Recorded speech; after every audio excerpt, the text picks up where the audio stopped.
cold. Even winter itself would freeze to death in such weather. Kim Jipsa recalled that it was unbearably cold that day, -20 degrees. A cat suddenly ran up to him on the street, and she began to scratch his legs. The cat looked at him with an anxious, pleading look. Kim asked what happened, what was wrong with her. The cat looked at him pleadingly once more and turned around, and she went somewhere with purpose. Kim guessed that the cat wanted him to follow her. He simply couldn't pass by the cat as usual, probably because of the bitter cold. The cat led Kim Jeeps into the gateway. He looked around and froze in surprise. Under the stairs, he saw 3 freezing kittens. They were already covered with snow. Kim took the kittens and ran home. He shouted from the doorway to his mother that he would explain everything later and asked where the hot water bottle was. He took the kittens out from his bosom, and he laid them out on the pillow. Among the rescued kittens, Ode already looked dead. Mom said sadly that this one seemed to be already dead. Kim tried to warm the frozen body, but it was a tiny creature, no bigger than his palm. It never came back to life. If he had found it earlier, he would have been able to hurt it. At that moment, when he already wanted to give up, realizing that resuscitation was pointless, a miracle happened. The kitten meowed weakly, so he became Pichu's guardian, who loved to wake him up in the morning and tear off the wallpaper. 8 years later, Kim Jeeps told Peach that it was time for him to go. He apologized to him and promised that today would be the last time. He will come back soon and play with it when everything is finished properly. He told Kim not to jump or come down until his paw healed and said that he would be back soon. He put on the gaming helmet, and a message appeared that biometric authentication was complete. Entrance to the world of materia is complete. Kim entered the game. We call upon the gods. Grant us the strength to punish injustice. Grant us your mercy. Kim gave the command. 3rd row forward. The squad members rushed at the monster.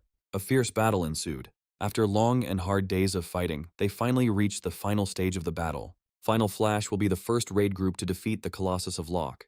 Kim took out his shield, and he repelled the Colossus's powerful attack, covering the rest of the fighters. He commanded, 1st row, do not retreat. 3rd row, all the way back. In 5 seconds, a powerful attack. The 2nd row stands right behind him. They are entering the final phase of the boss. Kim began preparing the ultimate skill.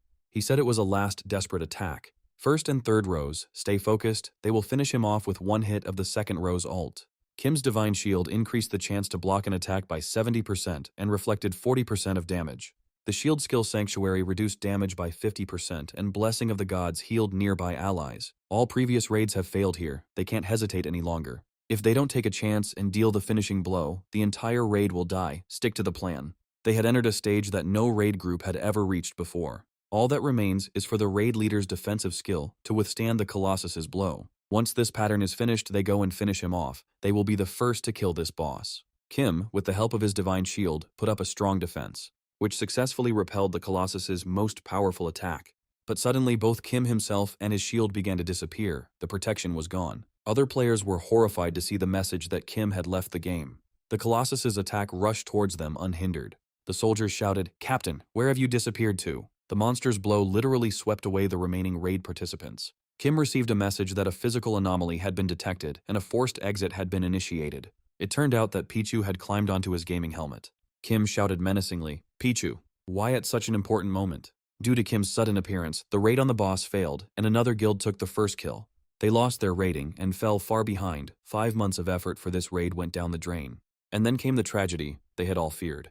Materia, as the first metaverse, was a historic breakthrough that changed the life of humanity. After its launch, more and more people began to prefer living in the game world. Now, going to work in Materia every day and returning to real life doesn't seem strange. It's no longer a joke to say that Archer is your real profession.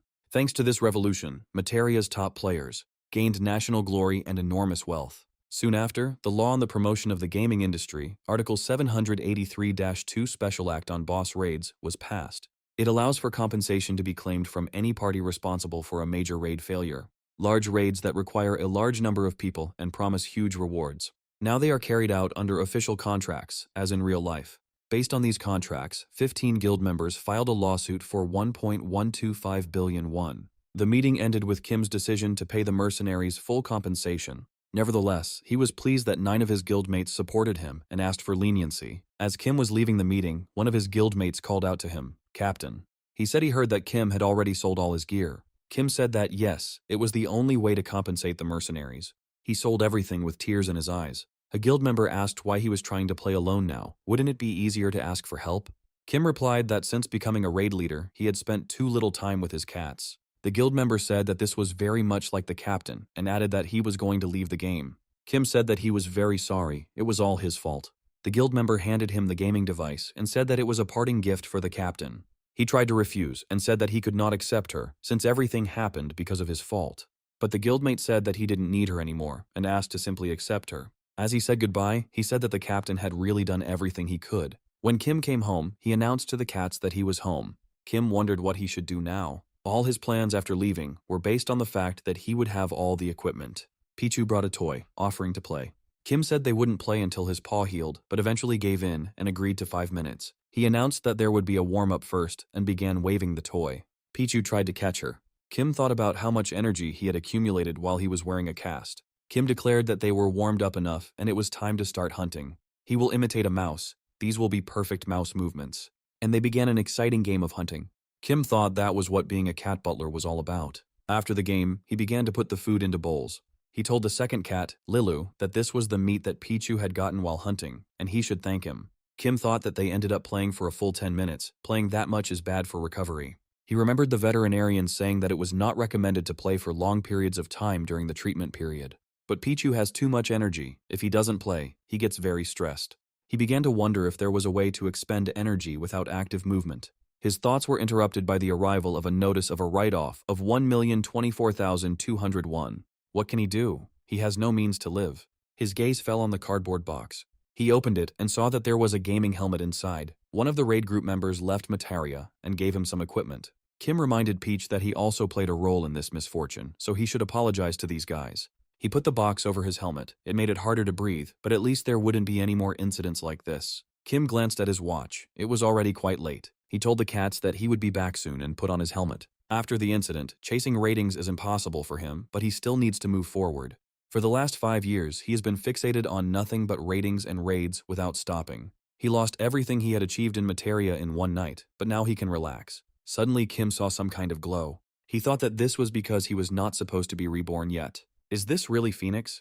The heavens suddenly opened up, and a huge, strange figure appeared in front of him. It wasn't Phoenix. Kim thought it was some kind of new monster. Judging by its appearance, it was at least a raid boss for 5. He's too close to escape, and with his current stats, it's impossible to fight. Kim thought sadly that he had only managed to catch 1 fish, so why did the new boss appear now? Is he really going to guard his fishing spot? What should he do? Suddenly the monster licked him in the face. And then again. Kim thought gloomily. Why is this happening? Is he trying to kill him by licking him?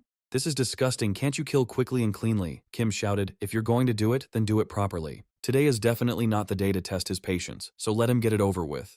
And let him remember, now he is weak and will die, but one day he himself will go on a raid against him. The monster glared at him, and he said, meow. Kim stared at him in bewilderment.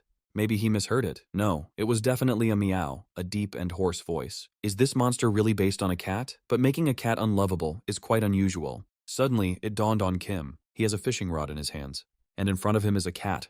Maybe if he throws him some bait and runs away, he might survive. Kim shouted to the monster, wait, he'll give him a treat now. There was no chance the monster would understand his butler game, but he had nothing to lose anyway. Kim shouted, take it, and swung the fishing rod with the fish on the hook, and the monster rushed after her. Does this really work? But he can't just give her to him, Kim thought, as he joined the game. The monster finally grabbed the fish. Kim, taking advantage of the opportunity, started to run. Meanwhile, the monster was busy with the fish. Then he finished eating and licked his lips, and he went after Kim. He soon caught up with him and threw himself at him from the cliff. Kim watched in horror as the monster approached him. It fell on him from above. Kim thought, what the hell, where did this guy suddenly come from again? He received a message. You died. In 5 minutes you will become a ghost and move to the cemetery. Kim hoped that the monster would lose interest in him and disappear as far as possible. He wondered what this guy was doing. He needs it with his paws, which is too scary for a cat to need dough.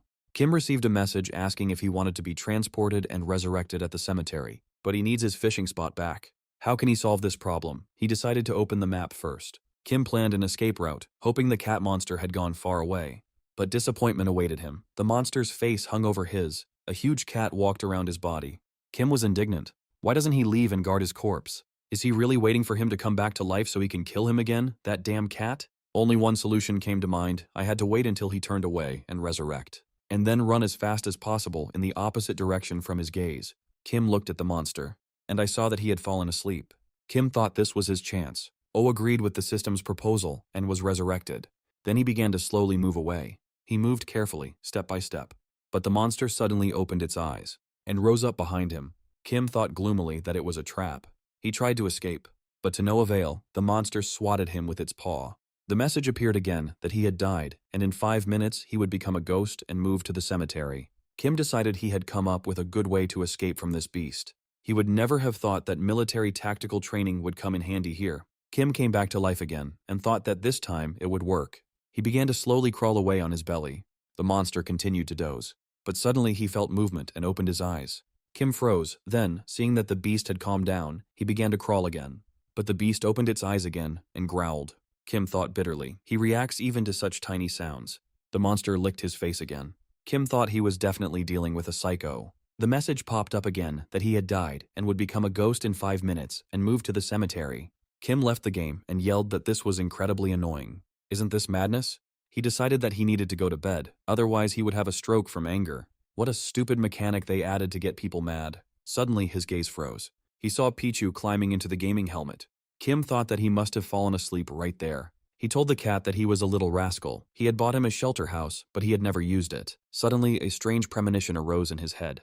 Come to think of it, the cross-shaped scar on Pichu's forehead is in exactly the same place as the boss's, isn't it? But then he laughed. No, this is some kind of nonsense. How can a cat enter the game? It's just a coincidence. Markings on cats' foreheads are common. The next day, when he logged into the game, he resurrected and wished for the damn creature to disappear from his fishing spot.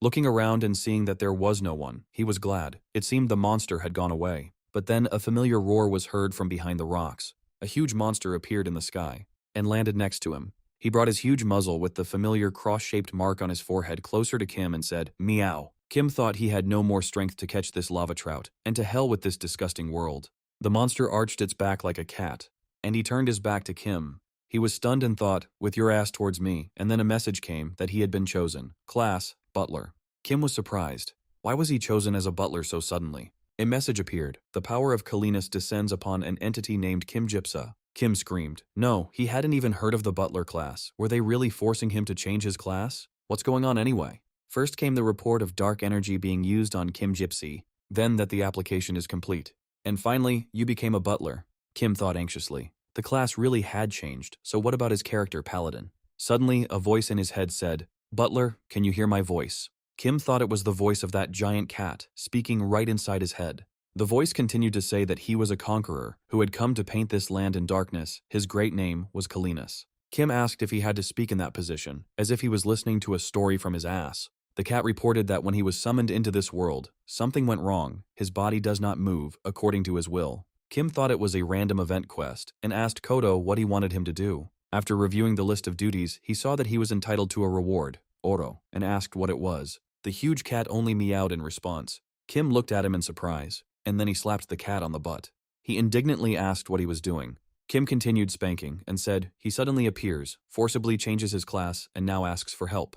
The cat offered to return him to his previous state, but Kim decided to first study the information about the butler. After studying it, he thought that the duties were more like a servant than a butler's. It seems that a butler is not someone who raises a pet, but rather serves the owner directly. Remembering his bills, Kim decided to try if he could negotiate the rewards and schedule. Maybe it won't turn out to be so bad. He asked the cat. He must be very confused because his body doesn't obey him, master. He decided to introduce himself formally. He is Kim Gypsa, an expert who has studied cats for many years. The beast asked if he wanted to say that he could handle him. Kim said yes, and he could prove it. Judging by the fact that he already showed him his butt, he's not too careful with him. Cats don't let strangers get close to them, so when you first meet them, you need to approach them with caution. The beast rubbed its huge head against him. Kim thought that he was a rather friendly cat and scratched his head. The cat said that it seemed like these were not just words, and he believed him. A connection between them was established. Now Kim could check his owner's condition and saw that he was under a lot of stress. He wondered what was causing such great anxiety and suddenly saw a salamander slowly appearing. It looks like the monsters are already starting to revive. The fire salamander finally materialized. Kim informed the cat that he had established a connection with his body and was able to check his condition. He has a high level of anxiety, probably due to the unfamiliar environment. When cats find themselves in new places that are not their territory, their anxiety levels increase. The beast replied that worrying about strangers' revenge was the lot of the weak. The world needed to be turned into one's territory, and he rushed at the fire salamander. At the same time, his stress level increased. Suddenly there was an explosion in which the salamander disappeared. and the giant cat only got the tail. The beast roared in displeasure. How angry he was. Where had that thing gone? Kim was already rapidly pursuing the salamander. He quickly caught up with the fire-breathing monster, and he used the butler's skill, capture. He aimed the capture frame at the target, opened the lid, and the salamander was successfully captured. The beast asked how everything went. Kim answered. Were there any doubts? The owner probably deeply regretted that he had lost his prey. Kim took out the salamander and placed it in front of the cat. He continued hunting and hit her with his paw. Seeing that the cat's mood had improved significantly, Kim asked how he liked his service. He replied that he really did feel much calmer. Kim said he was glad to hear this and offered to discuss the terms of cooperation. He has a family to take care of, so he needs free time and enough money. The beast was surprised. The butler needed a weekend, that is, he wanted to say that he didn't live here. Kim confirmed. Yes, that's right. The cat asked, but what should he do? He has no money at all in this world. Kim suggested that maybe then he could keep the items he got from hunting. The beast replied that he had to lead his body anyway, and he would give him any reward he wanted. Kim agreed. He was already in despair, wondering how he would live if he couldn't catch lava trout. He got a salamander tail, which was worth 24 gold, enough loot for 3 people after the raid. Kim thought it was even more profitable than catching lava trout. There were no hopeless situations. As he watched the beast move away, he thought that as soon as the corpse disappeared, it would lose interest and leave. This is definitely just a big cat. Kim used the butler's skill, treat creation, which allowed him to prepare fried dishes with salt. Soon the salted fried salamander was ready, and a message appeared to notify the owner. The cat suddenly appeared and asked what that smell was. The skill of creating treats turned out to be a way to unexpectedly summon the owner. The cat was delighted with the treat and greedily gobbled up the food, saying, "Is such a taste really possible?" He then asked Kim if he had any more. He promised to prepare more for him. Kim was cutting up another salamander. He got from her the meat of a salamander's tail, 14 gold and 35 silver. Monsters began to respawn in large numbers. The giant cat hunted them regularly. Kim thought with satisfaction. Every time the owner hunted, his pockets became heavier, although he didn't lift a finger to do so. Kim said it was time to collect the reward. Apparently, that's what auto-hunting feels like. He thanked the owner while collecting loot from the slain monsters, who said that he seemed pleased with the reward. Kim replied that he would do everything he could to help him on his side. He activated the treat-making skill and began making them. Then he called the owner to come for his treats. Kim decided to check out the quest. He was offered to undergo training at level 2, for which he needed to move to the nearest village. Kim thought that, under normal circumstances, moving to the village would be easy. But now how can he drag this huge cat along with him? He will become anxious if he goes outside his territory. Kim told the cat that he had a plan. There's probably a reason why he was called here to the lava zone. It would be wiser to move to the nearest village and gather information. The cat agreed with him that he asked if there was a way to get across. Isn't his current body limited in movement due to the cat's territorial instinct? Kim replied that his territory expanded a little each time he defeated monsters. If you defeat the Phoenix, the ruler of the lava zone, he will be able to move to nearby villages. The cat said that it was a good idea, but asked what kind of phoenix it was and how strong it was. The phoenix is an immortal bird that never dies and becomes stronger after each death. The cat said that it was a curious creature, but it would still bow before his power. Kim said the phoenix is a bird whose entire body will become covered in flames if a cat encounters it. It will most likely hide and run away, so to fight it you need to stop being afraid of fire. Ko suddenly began to roll around in front of Kim. Then he said that he really felt that fear. The butler must use any methods to help him overcome it. Kim placed a lava fish on a hook in front of the cat. He said that fear can be overcome if you dive into lava once. The cat asked if he wanted to throw it into the lava. Kim replied that there were other methods with the same result. But can a beast like him really withstand being immersed in lava? Kim replied that his body is certified as a boss monster, and bosses have high temperature resistance. With these words, Kim threw the fish into the lava. He looked at the cat in surprise, but he did not move and declared that this fish no longer seemed tempting to him. Kim asked if he had already lost interest in her. The cat replied that she was certainly interesting, but not interesting enough to jump into the lava after her. Kim decided it was time to move on to Plan B. He activated Return to Registered Base. He said he would be back soon and began to cast a return spell. The cat was indignant. Where was his butler going? He wanted to leave him here. But Kim had already disappeared, and the cat was left looking around helplessly. Granadia, City of Sorrentium, Light Faction. Kim entered the adventurer's shop. The saleswoman asked what item Kim Gipsa was looking for. He replied that he needed sugar cane, ethereal spring water, climbing rope, and dynamite. The saleswoman handed him the items he had ordered and asked what he was going to use them for. Kim said that he wanted to tame the monster and that he also needed a catapult. As they parted, the saleswoman wished him good luck, but Kim was overcome by the feeling that he had forgotten something. So he returned to the counter. He said he almost left without it. He needed one more thing. Kim began preparations. Fire-resistant tree bujin mok. Monsters live on it, feeding on its bark and fruits, so they accumulate resistance to fire. This monster loves sweets, especially sugarcane. Until Kim discovered this feature, it was difficult to hunt him. He would instantly hide in the lava. The monster in the tree caught a familiar, enticing scent. Kim watched from above as the entrance to the monster's lair entered. He roared indignantly. Who dared to awaken Server, the guard dog of the underworld?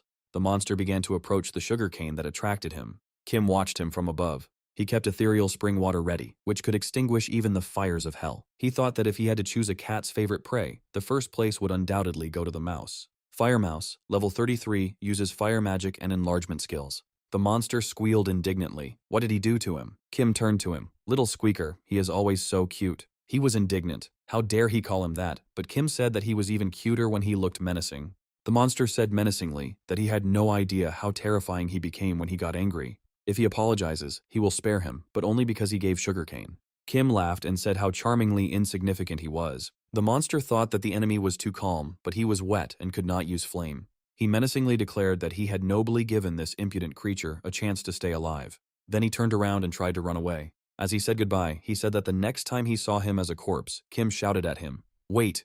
The monster tried to hide in its fiery lair, but soon pitiful cries were heard from there. Kim explained that he was trying to say that he currently has no fire resistance. The monster screamed pitifully, "Hot, hot, hot."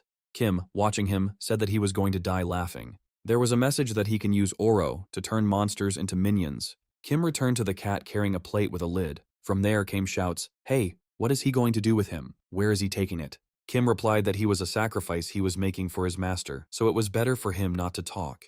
The monster was horrified. A victim, but he hadn't even managed to get married yet. "And he will die like this. It's not fair." Kim agreed that it was very sad. The monster screamed, "Save me, please save me. He doesn't want to die." Kim said that if he listened to him, he would not only survive, but he would also help him find a mate. The monster stated that he was ready to do whatever he needed to do. Kim said that the first way to survive is to become a servant of his master. If he becomes one, he will not receive damage from his attacks. This is a 100% guaranteed way to survive. The second way is to become bait and throw the owner into the lava. The monster agreed, but said that he had to help him find a mate in the sugar bushes. Kim opened the minion creation window and started the process. The monster was enveloped in all sorts of seals. Soon everything ended, and a message appeared that the fire mouse had become a servant. Kim walked up to the giant cat. He asked with displeasure where the butler had been for so long. Kim assured that the owner would like it. There was no other creature that he would like more than this one. The monster said he was interested. He wanted to know how his body would react. Kim released the fire mouse. The cat asked what it was. He felt something strange. His heart is pounding. He can't stop this excitement. Kim told the mouse that the owner would soon go hunting for a phoenix, and he should help him get rid of his fear. He added, "In the name of darkness, guide the master." Kim used speed potions on the fire mouse. He started to run, and the cat rushed after him. The cat growled. He thinks he can run away. He won't let him hide. The fire monster ran as fast as he could, and the giant cat chased after him. Kim wondered with concern if they were too close. You need to detonate the dynamite to buy time and let him run. The cat had already caught up with the mouse and swung for the decisive blow. He screamed, "Kim Jinsa deceived me, the scoundrel." Kim blocked the cat's path with a shout, "Run, Squeaker!" and was thrown to the side by a powerful blow. The fire mouse, running away, thought, "Sorry for the misunderstanding." The cat made a huge leap to catch up with the fire monster, but he had already disappeared into the crevice. During the chase, they approached a lava lake. Fire Mouse was trapped on a ledge above the lava. The cat growled fiercely that he would not be able to escape from him, so let him play with it. The Fire Mouse shouted, "Catch me if you can," and jumped down. The cat rushed after him in the heat of the chase. However, frightened by the fiery lava, at the last moment he sharply turned away, and he grabbed the edge of the cliff with his paw. Kim said that because the owner's body exhibits feline traits, he sees him as his pet cat. The giant cat asked, "A domestic cat, this is the very family that he needs to support." Kim replied that yes, he is a very sweet guy who hates to lose. He remembered how they played with Pichu. Then Kim said that if the owner lacks courage, he will help, and pushed his paw off the cliff. The giant cat flew down, and with a splash he fell into the hot lava. Kim looked at the giant cat swimming across the lake of fire. The one, emerging from the lava, said that it was a pleasant, warm sensation, and that he should take advantage of it more often. Kim said that since he had overcome his fear of fire, he could now hunt the phoenix. The cat declared that nothing could pass him by. Kim reminded that phoenix gets stronger with each revival, so it's important to put an end to it right away. He had already thought of a strategy to use the master's power to destroy the phoenix. Kim and the giant cat watched as the fire phoenix emerged from the lava. He roared that these fools would soon understand that their challenges to him were meaningless. The phoenix flew over the streams of hot lava. Kim thought that Kalinas had the power to hunt the phoenix. But the problem is his immortality. If the resurrection is not stopped, then in the end, they will be defeated. He shouted to the cat that in order to finish him off, he needed to hit his core precisely during his second resurrection. The cat asked if he thought his body could handle it. Kim assured that he would arrange everything. Kalinas bravely rushed at Phoenix. He pursued him, deftly dodging the streams of fire, and finally caught up with him. The fallen phoenix declared that it would rise again, its flames never fading. Kim shouted that the first phase had been successfully completed. He warned that the reborn phoenix would become stronger, twice as large and more destructive. The cat said, "Interesting game, I wonder what form he will appear in next time." The reborn phoenix screamed that it would burn everything. He will cover them with flames and turn them into ashes. The phoenix unleashed streams of flame on the cat, but he easily repelled the first attack. The phoenix rushed at them again. Kim said that when he hits the ground, his speed drops, and that's when he needs to be attacked. If you rush at him while he's speeding up, it will be impossible to catch Phoenix. Following Kim's instructions, the cat rushed at Phoenix. After a fierce battle, he grabbed him by the neck. The Phoenix cried out pitifully, and it began to dissipate. Kim was surprised. He was able to intercept it right in flight, so easily ending the second phase. The Phoenix, disappearing, declared that it would be reborn again and burn the whole world. The flame began to thicken for another revival. Kim shouted to the fire mouse that it was their turn now. He needed to lure the owner to that rock again. He thought that the real difficulties began from this moment. Kim shouted that all that was left was to stop the rebirth and ordered the truckers to hit with all their might. A group of fighters launched their attacks on the gathering flames. He said that the volcanic eruption, the trembling of the earth, is the will of the phoenix to be reborn. In order to overcome it and get the core hidden at the height, he thought over a plan for several months. Kim ran, saying that the master should follow him as closely as possible. Meanwhile, Kalina saw the fire mouse again. They looked at each other, and the cat rushed at the mouse. The fire mouse deftly dodged and ran. The cat followed him closely. Kim was choosing a place to install the catapult. He decided that it would be better to place it closer to the cliff. Finally, he will confirm the creation of the catapult at the specified location. The catapult was successfully created. Kim shouted to Fire Mouse, "Squeaker, hold on, just a little faster." Fire Mouse said he was a little scared, but Kim replied that only he could lead his master. Kim launched the Fire Mouse using a catapult. He flew to the place where the reviving phoenix was being formed. The cat rushed after him, raising his paw to strike. Fire Mouse remembered Kim saying that the first way to survive was to become a servant of the master. He thought with alarm. The butler wasn't lying. He definitely hadn't deceived him. Kalinas dealt a powerful blow to the forming core of the phoenix. Kim said it was a success and opened the lid of the plate. A message appeared that the owner had destroyed the phoenix and the lava zone had come under his control. The Fire Mouse asked if he was in heaven. Kim said that he had lived righteously to get into heaven. The mouse said that he survived, but he was so afraid that Kim told him to hide quickly. Kalinas, swimming up, declared that the butler's strategy was excellent. Kim congratulated him on becoming the ruler of the lava zone. The Phoenix Palace appeared before them. They set off to inspect their new possessions. In the center of the hall, Kim saw a huge chest. He thought it was a reward for his record time defeating Phoenix. "I wonder if we can expect something special." Kim's eyes widened in surprise. He didn't think it would actually fall out. It was the Phoenix Sword Ancanix. Kalinas asked if this was a relic left by Phoenix. A magnificent blade.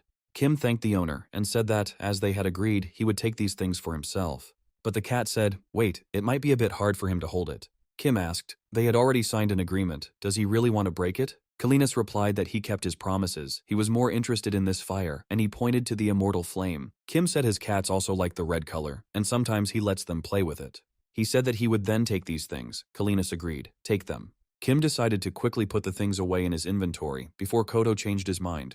He thought that, with this event, he might perhaps be able to make up for lost time at least a little. The cat suddenly roared and asked, "Butler, what is this anyway?" Anger or a sense of loss. He feels betrayed.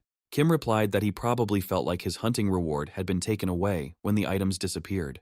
The cat replied that that was true. He just wanted to punch him in the ugly face right then and there. Kim asked him to wait a little, and soon he pulled out a large green ball. The cat asked what it was. He replied that it was a catnip ball, which cats love. He's not sure it will work on the owner, but it's worth a try.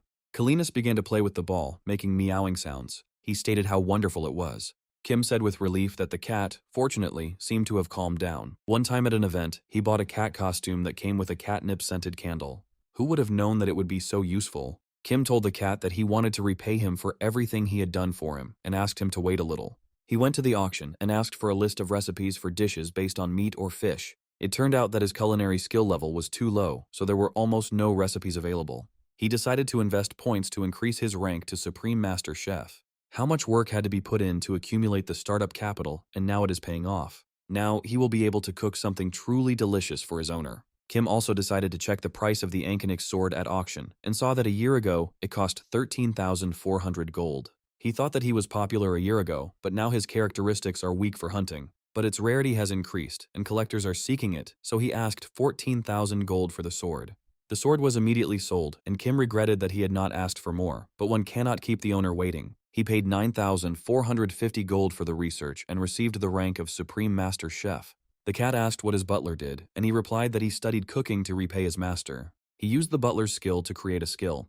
Then I chose a recipe and bought the largest and freshest helltail for 1870 gold. He also acquired the necessary tools and seasonings, and he began to cut up the helltail following the instructions. The preparation process took quite a long time. Having finished it, Kim sent the tail snout into the cauldron. And finally I received the finished dish. He reported to the owner that the treat was ready, and he said that it smelled quite delicious. And he began to eat. Kim wondered why he started eating from the tail. Maybe he didn't like the taste. The cat, while eating the treat, said that he felt a spiciness, and his tongue went a little numb. Sweetness gradually appears. In the end, he declared that it was delicious, and Kim breathed a sigh of relief. He decided to try the prepared dish himself. The meat is so dense that just the sight of it makes your mouth water. He told the cat that he now understood what he meant. The chewy texture and rich flavor filled his mouth to the brim. Kalina said it was the first time he had experienced such a delicious taste. Kim replied that, compared to the host's kindness, this was only a modest thank you. The cat told Kim that meeting him in this world was real luck. Kim received a tip of 49 oro. Kim and Kalinas moved through the forest. Kim thought he followed him everywhere. This might lead to the creation of an event quest. The giant cat's behavior increasingly reminded him of Pichu. The cat asked where they were heading now. Kim replied that there used to be an orc village here. The cat noticed that the landscape had not changed for a long time and asked how much longer they would have to walk. Kim said that if they found the way, things would go faster and admitted that they were lost. He then asked the cat why he was in this body. This would help them search for the necessary clues in the village. Kalinas began to tell that long ago, he was the emperor who united 3 kingdoms. Having learned the power of darkness, he was able to erase his body and place the power into the heart of darkness. He was sleeping in complete darkness when he was awakened by someone's voice. It was the voice of his descendants, overcome with despair. He returned to this earth with a strong desire to save the darkness. And then I saw him. That's all he remembers. Kim asked if the 3 kingdoms he united were by any chance Kalevalon, Gark, and Nocton. Kalevalon is a nation of dwarves, Gark is a nation of trolls, Nocton is a nation of vampires. Kim said that he heard that the unification of the 3 dark kingdoms happened 1,000 years ago. Just think, he serves the ancient emperor, isn't that lucky? He held out his hand, palm up. The cat asked what he was doing, and he mechanically covered his palm with his paw and said, "This is so shameful." Kim said, "Good job," and stroked the cat, who demanded that his body not be touched without permission. Kim replied, "Okay, just 1 minute," and asked how it felt. The cat asked to scratch a little harder. He thought that it was not so bad. Orc village. In one of the huts an orc sat and was busy making a spear. An old woman entered the hut and addressed him as Lord Durgan. He asked, "What happened, Jagra?" Jarga replied, "The phoenix energy was gone." Lord Durgan stated that there was no need to worry, he would soon be reborn again. Jarga said that the time for rebirth had already passed. The monsters had probably already noticed the disappearance of the phoenix. The woman in Lord's room stated that they had little time and needed to find a solution urgently. She added that Riley had gone hunting and had not returned. Suddenly there was a strange noise outside, Lord Durgan said. "What is going on?" He went out to the square where the villagers had already gathered. Everyone looked at the nearest mountain. "Has it already started moving?" Lord Durgan said with alarm. "Riley!" Clouds of smoke rose above the forest. Kalinas almost caught the fire mouse, but Kim put it back on the plate in time. He asked the mouse why it wasn't moving, deciding to shirk their cooperation. He replied that he had already completed many assignments, now it was his turn to do his own. Kim tried to persuade him. Just one more time, couldn't Hell's Cerberus do it again? But the mouse said that if he gave in to weakness, then he would make it a rule. And jumping up, he hit Kim on the cheekbone. They didn't notice that someone was sneaking up on them. Kim said that they must quickly find a road to get to the sugarcane field. The orc sneaking up on them was clutching a dagger in his hand. Kim continued to persuade the mouse. He knows that the owner was the emperor of the 3 kingdoms. But the mouse screamed that he didn't know how scary it was to stand in front of him. He couldn't even imagine it. Kim said he was very sorry, but he had to leave before sunset. Suddenly the mouse screamed, the butler, behind. The stranger asked Kim to come and threw him far to the side. Then his figure began to disappear. Kalina said where he went and asked, "Butler, are you okay?" The stranger began to sneak up on the giant cat. He tried to stab him with a dagger, but to his surprise, he missed it. There was no one in front of him. The cat had disappeared. The unfamiliar orc looked up, and there I saw a giant cat jumping high into the air. The cat landed next to him. The orc tried to run away, but Kim grabbed his leg. He stretched out on the ground. Kim, with the giant cat standing behind him, proudly said, "I caught it." Then he leaned over the orc and said gloomily, "Orc." He screamed in fear, "Please don't touch me," and lost consciousness. When the orc woke up, he heard someone say, he woke up, opened his eyes. Kim, smiling broadly, reassured him that everything was fine, they wouldn't harm him. The giant cat standing behind him said that they were lost in the mountains, and Kim kindly asked if he could take them to the village. The orc led Kim and Kalinas through the forest. Kim addressed him as Riley, and, he asked, he was scared when he first saw the owner. He replied that yes, he is scary. Kim asked why he didn't run away then, but decided to attack. Riley replied that in their tribe, to be recognized, you have to prove your strength. Kim was surprised. Was he really that reckless? Riley added that he wanted to prove to his father that he was ready. Kim thought about how much you have to want to be accepted. Riley said sadly that he still lacked skills. Dad was right. Kim consoled him by saying that he was strong enough that his attack would have been successful if it had been an ordinary monster. But his opponent was Lord Kalinas, who was very strong. Riley asked, "Is it true?" Kim assured him that he could trust him. After all, Riley is a champion monster who possesses stealth and one-hit skill. It's the perfect combination. They approached the stockade. Kalinas said he saw light. Kim thought it was good that they had managed to get there before it got dark. Riley said that this was only the first outpost. Their village was a little further. With a scream, Riley, a female orc, ran up to them. He waved his hand at her, "Mom," and asked why everyone was gathered here. Lord Durgan shouted at them, "Stay where you are." Riley told his father that they weren't enemies, but his father told him to come here immediately. Durgan stated that any action on their part would be considered aggression. Riley was surprised why they were doing this and told Kim that he would talk to them. He headed towards the orcs. His mother jumped up to him asking if he was hurt. And then she became furious because he went into the mountains alone. Kalina said that it was unlikely that he would convince them. The orcs shouted at them that foreigners were not allowed in and that they should leave immediately. Kim thought there needed to be another way to make them friendly or submissive. Kim decided to try this first. He shouted, "How dare the orcs show their teeth, not even knowing who is in front of them." His master was the ruler of the three kingdoms, and he came to save darkness and reclaim the throne. Before them is Emperor Kalinas himself. Bow before your master, and he will spare them. The orc elder said that if this was truly the first lord of darkness, then let him prove his strength. A fire mouse emerged from the cat's mane and declared that they had just defeated the phoenix. The elder didn't believe them. How could they kill him? Kim said that if they didn't take their word for it, they had proof, and opened the inventory. He showed the orcs the immortal flame of the phoenix and asked if they now believed them. Kim demanded that the orcs demonstrate obedience to their master. But the orcs claimed, it is unknown, that it was they who defeated the phoenix and not simply took its flame. Kim said they were too suspicious. He launched the phoenix flame high into the sky. The giant cat jumped after him, and he caught the flame under the astonished gaze of the orcs. He landed next to the orcs along with the flame. Glowing cracks appeared on the ground beneath them. And then there was a powerful explosion, causing enormous destruction. Lord Durgan struggled to stay on his feet. He couldn't believe his eyes. The figure of Emperor Kalinas rose before him. Lord Durgan fell to his knees. Other orcs followed his example. They bowed their heads before Kalinas, the Lord of Darkness. Kim received a message that the orcs from the orc village were beginning to serve their master. Kalinas said that it was a good idea of the butler, and he could be rewarded for it. Kim successfully completed the quest stage, receiving a total of 100 oro, as well as a number of other rewards. Kim gave the command to show the quest. To complete the third stage, you need to get information from a trusted person. The giant cat said he didn't feel comfortable here. He would like to leave this place as soon as possible. Kim said that the dilapidated fence and outdated garrison probably caused discomfort to the owner. Kalinas told the butler to do something so that he could get rid of this feeling. Kim apologized and said that it was time for him to leave, but the cat was indignant. How could he leave when he was uncomfortable? Kim said that he had already instructed the village headman to prepare a place for him. He said that he would check everything now and come. Lord Durgan's dwelling. Riley told her father that she had become stronger and could now fight and win. He replied that the city was in danger now and Dad had to solve this problem. We'll talk about it later. Riley stated that he had been avoiding her for a long time. She also wants to go to the battlefield and asks him to let her do so. Durgan tried to cut the conversation off, but Riley continued. She was ready. Couldn't he see that? Lord Durgan said, haven't they already discussed this? Women cannot be military personnel. She can't go to the battlefield. Riley began to persuade her father, Kim, who heard their conversation, thought about it. Lord Durgan was lost in thought. Kim came to his place and asked if they had prepared a place for the owner to rest. He replied that he had entrusted the preparation to his wife and suggested going and checking it out. Jurgen apologized for his rudeness at the outpost. There was unrest in the mountains at the time, and his daughter had gone missing. Kim said that he shouldn't worry. The owner understands everything. He asked for details of what happened in the mountains. Lord Jurgen reported that the Phoenix was the master of the lava lands and mountains.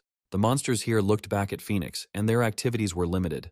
But when Kalinas completely destroyed the Phoenix, the village was in danger. It turns out that the owner's hunt changed the materia ecosystem. Kim assured that they did not mean to cause harm. Jurgen said that their biggest concern was the boa constrictor living in the cave, which was a headache for the village. They couldn't get rid of him when he was a cub, but now he's grown up and is hunting them himself. At dawn, he will make sure that Phoenix is destroyed and move here. If they engage in battle, they will not avoid losses. Kim said he wanted to help stop him and asked what needed to be done.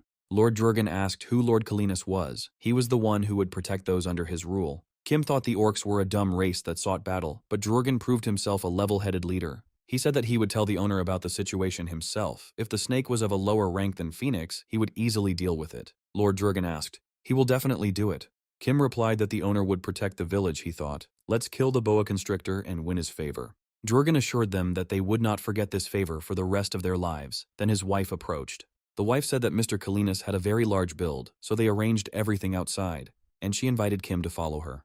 He thought, the owner's home is outside, this won't work, such a situation leads to trouble. The chief's wife showed them a huge bed made of wild animal skins, covered with a canopy. Kim thought that wouldn't work. Cats feel safe in confined spaces. He decided that he needed to strengthen the base with the skill points he had, and opened the base strengthening window. He thanked the chief's wife for taking care of his master, but he said that the owner would not be comfortable with it in this form, and asked permission to improve everything a little. She replied that she had prepared it poorly, so if he did it, she would only be grateful. Kim singled out the abode of the ruler offered by the orcs. He invested 20 RPP skill points into enhancing and customizing the object.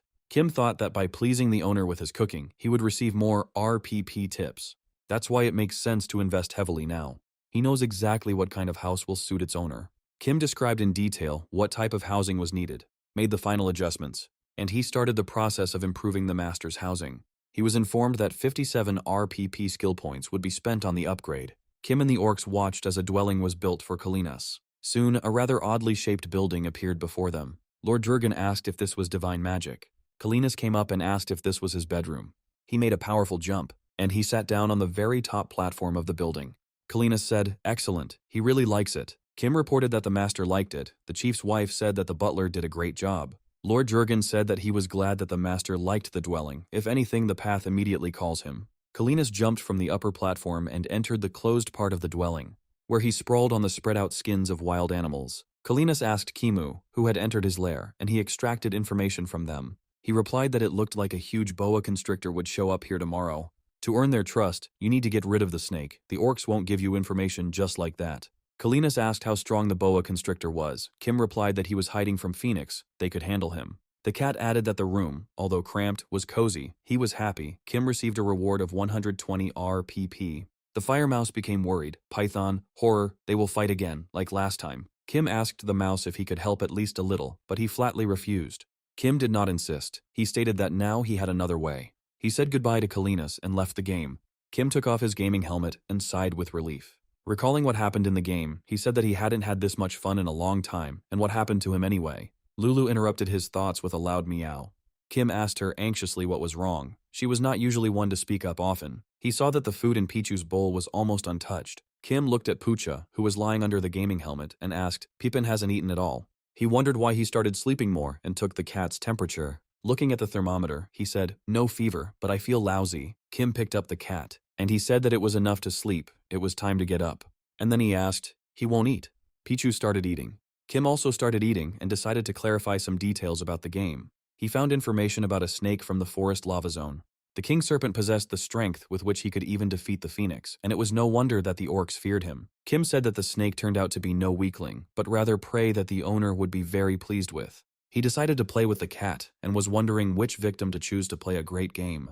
Pichu isn't grumbling today. He seems to be in good condition. So he made a toy from the matatabi plant, which is more attractive to cats than mint. Kim called Pichu to play, but he only looked at him lazily. Then he said that no matter how lazy he was, he couldn't stand it and took out the toy from the matatabi. Kim waved the toy in front of Pichu. but he showed no interest in her. Kim asked the cat what happened to him. What's going on anyway? The next day, he entered the game again. The fire mouse greeted him with a cry. The butler Kim. He squealed that something bad had happened, a big problem. Kim asked what happened. The fire mouse replied that the master had disappeared. Kim assumed that he had simply gone for a walk, but the mouse replied that he had looked everywhere and could not find him. They said that a huge snake would attack today, and the master disappeared. What should they do now? Kim said, it's calmer. If you prepare a treat, they will be able to call the owner. He used his treat cooking skill and decided to make ostrich stew. Soon the food was ready. A window appeared in front of him with an offer to serve the dish to its owner, so he feverishly pressed the yes button. Another window appeared with a message saying that the message could not be delivered and the owner did not exist. Kim was horrified. Had he gone so far that there was no signal, but how could there not be a signal here? In desperation, he began to run around the neighborhood in search of Kalinas. He shouted, "Where did the gentleman disappear to?" The mouse watching him said gloomily that they seemed to have disappeared. A cave deep in the mountain. The huge snake suddenly felt that it no longer sensed the presence of its enemy Phoenix. He slowly began to move towards the exit. Zagra suddenly shuddered. Lord Drurgan asked him what had happened. He replied that he had started moving. He sensed someone quickly approaching. Lord Drurgan grinned happily. Zagra asked in surprise why he was so happy. Drurgan said that he hadn't seen Kalinas' strength. The end will soon come for that creature that was like a disaster for the village. Lord Drurgan and Zagra approached Kalinas' dwelling. They wanted to greet him. Kim informed them that the gentleman was currently outside the village. The orcs were surprised. When did he leave? Where did he go? Kim admitted that he, too, could not track the gentleman's location. Lord Drurgan asked if he had not informed Lord Kalinas about the situation in the village. Kim asked to be heard and suggested that they work out a plan together. He told them how Mr. Kalinas ended up in the body of a monster. Zagra said that if Kalinas is trapped in the demon's body and can't control it, he might not come back. Kim said that he relied on the master's summoning spell and didn't think that it wouldn't work. Lord Drurgan declared that this fight was all too soon for them. Either he would die, or they would. Zagra asked if the butler would not have the strength to deal with him, and he replied that he had no fighting skills, but he can strengthen the village's defense, like yesterday, when he arranged a bedroom for the master. Lord Drurgan wondered if the butler could use this power to protect the village. Then they will do this. He will detain him at the outpost, while Kim will strengthen the defense of the village. Kim said he would try to do so. Lord Drurgan asked, "Then the village will be safe. It must be safe." Kim replied that he could not promise this. He was not yet accustomed to the power that his master had given him. Lord Drurgan stated that even if the defenses were breached, the village should not be harmed. If the butler does not do this, he will come back and ask in all severity. The tribal chief's trust plummeted to zero. Kim thought the quest was going too smoothly, and then suddenly everything got heated. The fire mouse asked what the butler was going to do, and he replied that he was going to protect the village. Kim looked at the stats. He had 192 RPP, which should stop the snake. He thought that the snake was vulnerable to fire. Maybe it was worth pumping up the fire mouse. But he remembered how he was terrified when he sensed a predator and thought that it wouldn't work with Pick. Kim said, "Even if I have to risk my life, it still seems like the best way." The fire mouse asked, risking his life, what did he have in mind? Kim said that if he died, let him bury him in the warm sun. Kim came to the training ground where Riley was training. After a long and grueling workout, she stopped to catch her breath. At that moment, Kim approached her and asked what she was doing now. Riley was surprised. "Sir Butler." She replied that she was doing her morning workout. Kim asked if she knew that the creatures had broken into the front lines. She said that she couldn't go out to fight because the male warriors would deal with the monsters. Kim thought there seemed to be a hidden meaning in her words. He asked if she was training like this because she was offended by her father's words, but she replied that it was not like that. She loves to train, and even if she doesn't become a warrior, it's okay. Kim assumed that she was not allowed to fight because she was weak, and her father was very protective of her. Riley thanked him for the comfort. Kim reported that the warriors went to contain the monster, but it was much stronger than they expected. Riley was worried. He wanted to tell her that the village warriors would lose. The butler just doesn't know how strong her dad is. Kim replied that he knew her father would lead the attack and would likely be targeted by the king snake. Riley said she needed to go there. Kim countered that, in her condition, she would only make things worse, but Riley didn't listen to him. Kim said, "A gift bestowed by Mr. Kalinas. He will definitely be needed to stop the monsters." With these words he made Riley stop. The king's serpent approached, and the orcs prepared for battle. Lord Drurgan shouted, "Form your battle formation. Today they will cut this snake's throat." Zagra began to cast a protective spell. The king's serpent crawled out from behind the trees, and he stared at Lord Drurgan. The orcs surrounded him from all sides. Drurgan gave the command to attack. The orcs rushed into battle furiously. Zagra said, "Great Spirit, grant us your fury on the battlefield." The orcs attacked the serpent from all sides. He knocked many of them away with a blow of his tail. Lord Drurgan shouted, "Don't give up." He struck the serpent with a mighty blow with his axe, and it felt as if he had struck an anvil with a hammer. The orcs continued to fight desperately. Zagra read the spell, "O Earth, cover the warrior's flesh with steel." Lord Jurgen shouted, "We must break through the scales." Gathering his strength, he damaged several scales with a powerful blow. The snake hissed angrily, and then he began to crawl away. The orcs, shouting in pursuit, rushed after him. They pursued the serpent, who quickly crawled away, emitting a menacing hiss. Lord Jurgen led the pursuit. Having caught up with the snake, he hit it with an axe. Jurgen felt that the snake's scales had become much stronger. He shouted loudly, "Everyone back!" But it was too late. The serpent turned around and released a cloud of gas. Lord Jurgen wondered if he had set a trap for them on purpose and tried not to breathe. However, blocking your breathing is not the way to stop this poison. He felt a loss of sensation in his arms and legs. The king snake brought his head closer to Jurgen. The serpent's huge mouth opened. The warriors shouted, "Chief, we must leave!" But Jurgen couldn't move. He could only shout to his assistant, "If you survive, take the people and lead the tribe to a safe place." The king snake swallowed Jurgen. The remaining orcs were paralyzed and could only watch as he disappeared into the boa constrictor's mouth. Suddenly, a flurry of blows fell near the serpent. It was Riley who appeared, screaming, "Daddy!" She attacked the king serpent with fury. Lord Jurgen found himself inside a boa constrictor. He thought that it really seemed like it was all over. Will everything be okay if he leaves everything as is and leaves? The family needs to be protected. Suddenly he heard a scream. Dad, is he hallucinating or is it Riley's voice? Riley delivered a powerful blow to the king snake. He wheezed and vomited out Jurgen. The snake glared at Riley. Kim and Fire Mouse rushed to Lord Jurgen. Kim shouted to Mouse, who used the Koroboro skill and significantly increased in size. They ran up to Jurgen, who was seriously wounded but still alive. The snake glared at Mouse, who froze in fear. Riley lunged at Snake, drawing attention to herself. Kim and Mouse grabbed Jurgen and ran. The orc warriors felt their senses returning, and they could move again. Kim shouted to them that Jurgen had lost consciousness, and they needed to take him in and check his condition. Kim shouted to the orcs that the battle would soon begin, and they needed to evacuate to a safe place. The warriors hesitated, but Mouse shouted at them that they were no use, so they had better get lost. The king snake lunged furiously at Riley, but she jumped away so easily, and landed nearby. The snake struck again, but Riley dodged again.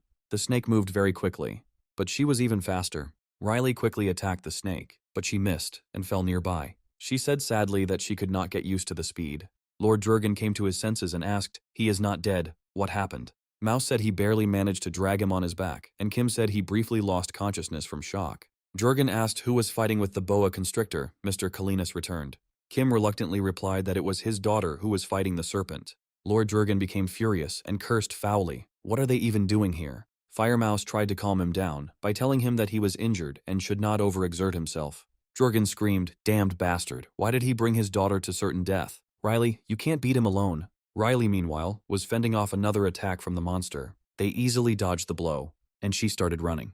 Jurgen screamed wildly, "Riley, are you okay?" Kim said he understood how worried he was, but to stop yelling, his daughter was holding up just fine. Kim lifted Jurgen up, and he saw his daughter fighting the boa constrictor. Lord Jurgen asked why Riley was wearing such clothes. Kim replied that these were the clothes worn by Lord Kalinas' servants. Riley became a follower to protect her tribe, and with the power of Kalinas, they became stronger. Jurgen asked if Riley would be able to defeat the snake then. Kim said she still lacks the necessary characteristics, but he believes she can win. After all, Riley is a kid who has fortitude, isn't she? Riley continued to fight the king snake. Her movements became more and more confident. Riley thought she was now completely accustomed to her new power. She delivered a powerful blow to the monster's tail. The orcs watched the fight in surprise. Riley was always so strong. She broke through the tough scales. It seems like Snake considers Riley a threat, since he doesn't put his head close, and she's looking for a hole in the defense. The more time passes, the more nervous Riley becomes. Riley launched an attack, aiming for the serpent's head, but he dodged and tried to crawl away. Riley rushed after him. Jurgen said that she had been put in a situation where she couldn't help but be nervous. He shouted to her that it was a trap, and that she shouldn't chase after him. Riley remembered the instructions. Before the ultimate attack, the scales would become strong. She must break them. She pushed off hard with her foot, and flew towards the royal serpent. The dagger in her hand was ablaze with fire. With this dagger, she struck the serpent, putting all her strength into the boa constrictor. The snake screamed wildly. Riley let out a cry of triumph, and she rushed away, leaving behind the serpent engulfed in flames. A column of fire erupted from the body of the king serpent. He vomited blood. Riley was breathing heavily after the contraction, but a smile appeared on her face. The king serpent has finally died. The orcs looked at the battlefield in surprise, in the center of which lay the corpse of a huge serpent. The orcs burst into cheers. Riley had finished him off. Lord Jurgen asked. He asked to strengthen the village's defense. Why did he grant Riley's power? Kim replied that when he first met Riley, he noticed that she had a skill that was unusual for orcs. Jurgen said that Riley worked hard to become stronger. She wanted to become a warrior and fall in battle. He saw her talent, but since the father did not know what to do, Kim asked what he would decide now. Lord Jurgen thought for a long time. The orcs joyfully tossed Riley into the air. They congratulated her on such an impressive victory. Suddenly, she heard a familiar voice. Riley. She saw her father approaching and asking if she was okay. Riley rushed to her father. She said that she was fine, but what about him? Lord Jurgen thought he had to make things right.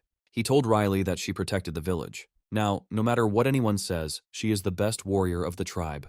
He said that he apologized for saying rude things to her. He just wanted to protect her. Riley asked happily, meaning that now she could go to the battlefield. Jurgen said, "Of course, the best warrior of the village cannot stand aside." Riley hugged her father tightly and thanked him. Kim reminded her that her father was hurt. He also asked, "It seems she really has become stronger." Lord Jurgen turned to Kim and said that although he was a servant, he was Kalinas's butler and right hand. As a leader, he showed pride by not treating him with due respect, so he wants to apologize for yelling at him in the heat of the moment. Kim said he was prepared for the worst, so it was nothing. Jurgen added that his decision saved the village, thanks to him for that. Kim received a message that the task of gaining the leader's trust was completed.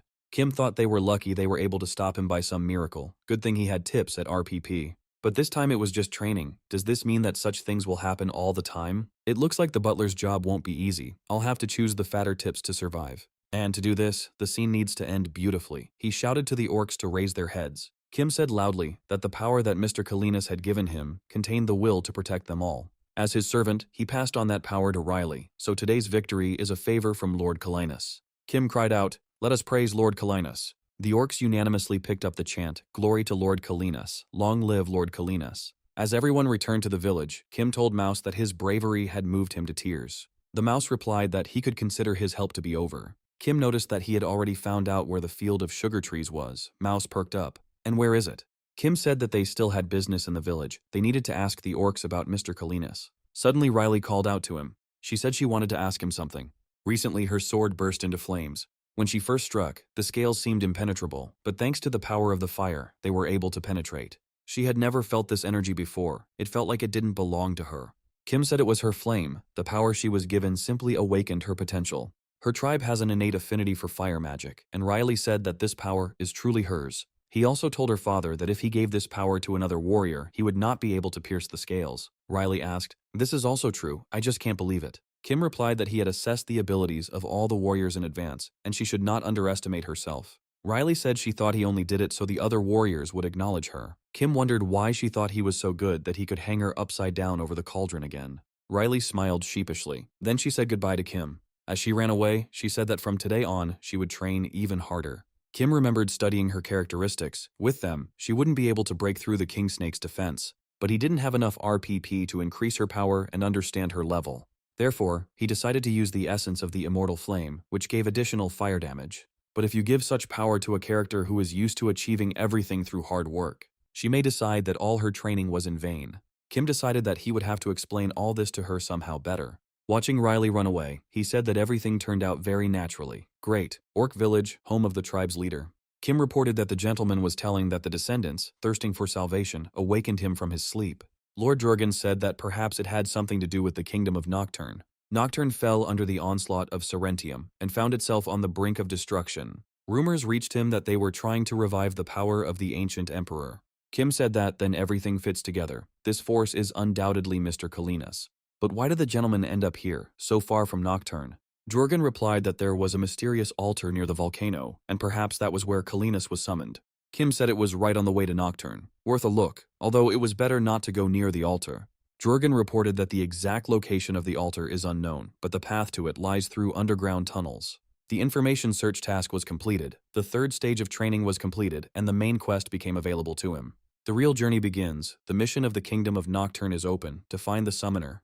Mouse asked, "What if the gentleman doesn't return?" Kim replied that he will return. The quest can't end like this. Suddenly a cry came from above. Meow. Kim and Fire Mouse raised their heads. A giant cat sat on top of his strange home. Fire Mouse cried out, "The master has returned." Kim asked where he had been. Didn't he plan to stop that snake? How could you disappear without a word? Kalinas replied that he didn't quite remember what happened. It feels like he ceased to exist for a moment, and he is only at peace now that he has returned. Kim said he had a hard time while he was gone, and decided he needed to squeeze out some extra tips. It was a miracle that they stopped this serpent. It would have been impossible to defeat it with the orcs' forces. But he had information about the snake, a willingness to take risks, and the insight to find a solution. But in the end, they killed him, won the leader's trust, and obtained important information. Kim received a 500 RPP tip and thought that his efforts were worth it. He said that if he had more strength, he could handle things in his absence. So, in case of unforeseen situations, he asked for a generous tip, and Kalinas agreed with him. It was time to leave the village. Riley said goodbye to her mother. The orcs assured that they would follow the path of Kalinas, the embodiment of darkness. Their tribe will not forget their debt to the stranger who saved these lands. Looking at Riley, Kim thought, why did she follow them so naturally? Riley said that she was going the same way as them. She was going to the capital to join the ranks of mercenaries. Kim looked at her thoughtfully and asked if she liked the dress. She replied, of course, because she became a follower of Mr. Kalinas. They were walking through the forest when Kim said that they needed to find a way to get to the kingdom of Nocturne faster. Kalinas replied that he had thought about it himself and asked if he had any ideas. Firemouse jumped off the cat and began to stretch. He stated that he was only helping because they were heading straight to the candy tree field. Kim thought that the cat was losing interest in what he had already played with, so he would have to seduce him with all his might. Firemouse shouted forward and started running. Kalinas looked at him lazily and did not move. The mouse said in bewilderment, why doesn't he run after him? He turned to Kalinas. Squeaker, what's wrong with you? Maybe you ate something bad. The giant cat became furious. No one had ever dared to behave like that towards him, the emperor. Mouse continued to tease Kalinas, who said that he seemed to have completely lost his fear. The mouse said that maybe this would be a way to attract his attention, and called upon the flame. Kalinas made a swift leap and grabbed Mouse. He screamed desperately, save me.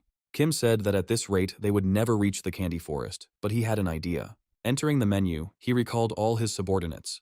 They cried out indignantly, Butler, what does this mean? Kim said, the gentleman is lying on his belly and doesn't want to get up, so they won't take a step.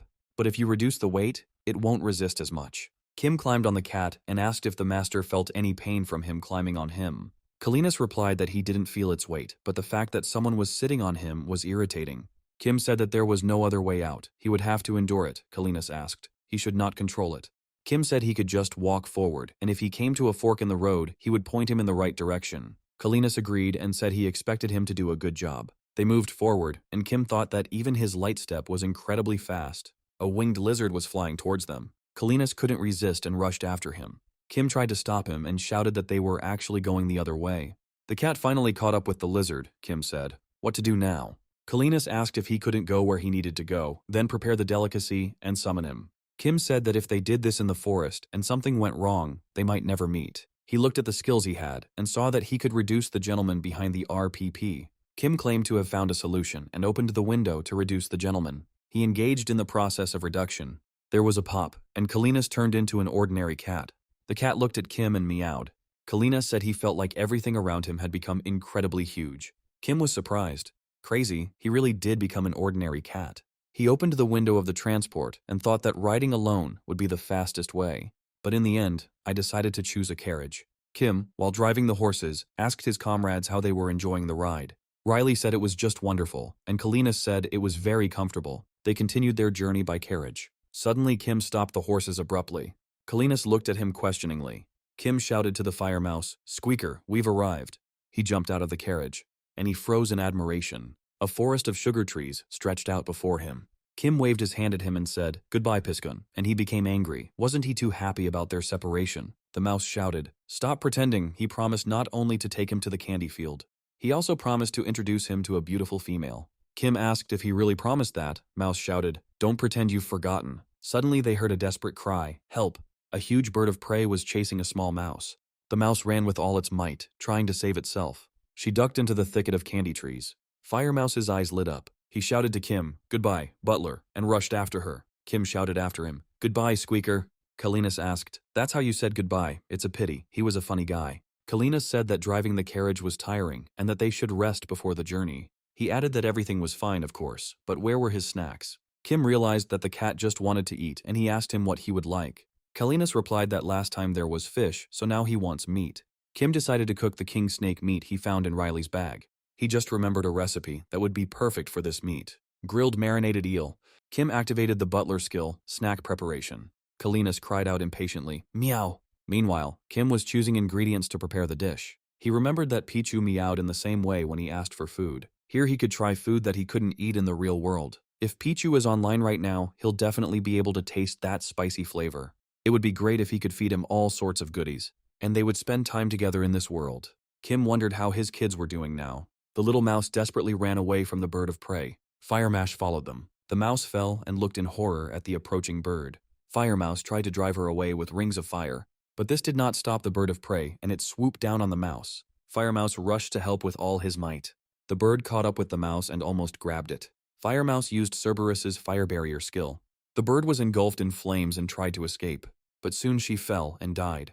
The mouse thanked the Fire Mouse. "Thank you for saving her." He asked her if she was okay. The mouse said that everything was fine, there were no serious wounds. But suddenly she swayed and began to fall. Fire Mouse barely managed to catch her. Suddenly someone's scream was heard. Tria. Mice appeared from the reed thickets, looking for someone. The mouse shouted, "Sister, I'm here!" The mice rushed towards them, shouting, "Tria, she's here." The mouse said that she was okay. This gentleman saved her. They thanked the Fire Mouse, a huge thank you for saving their youngest. He declared that helping a relative in trouble is sacred. The rescued mouse asked what his name was. Fire Mouse blushed with embarrassment. He introduced Tria in her wedding dress. Then, how they play together with their children, how their children grew up and found a partner, and how they later gave touching speeches at their funerals. The mouse thought that, if he stayed here, he could live the quiet life he had always dreamed of. But what is this flame that is flaring up in his chest? He stated that his name was Cerberus, a subordinate of the embodiment of darkness, Lord Calinus, after which he turned around and ran away. The mice looked after him in bewilderment. The embodiment of what, Cerberus? Calinus asked what kind of snack they had today.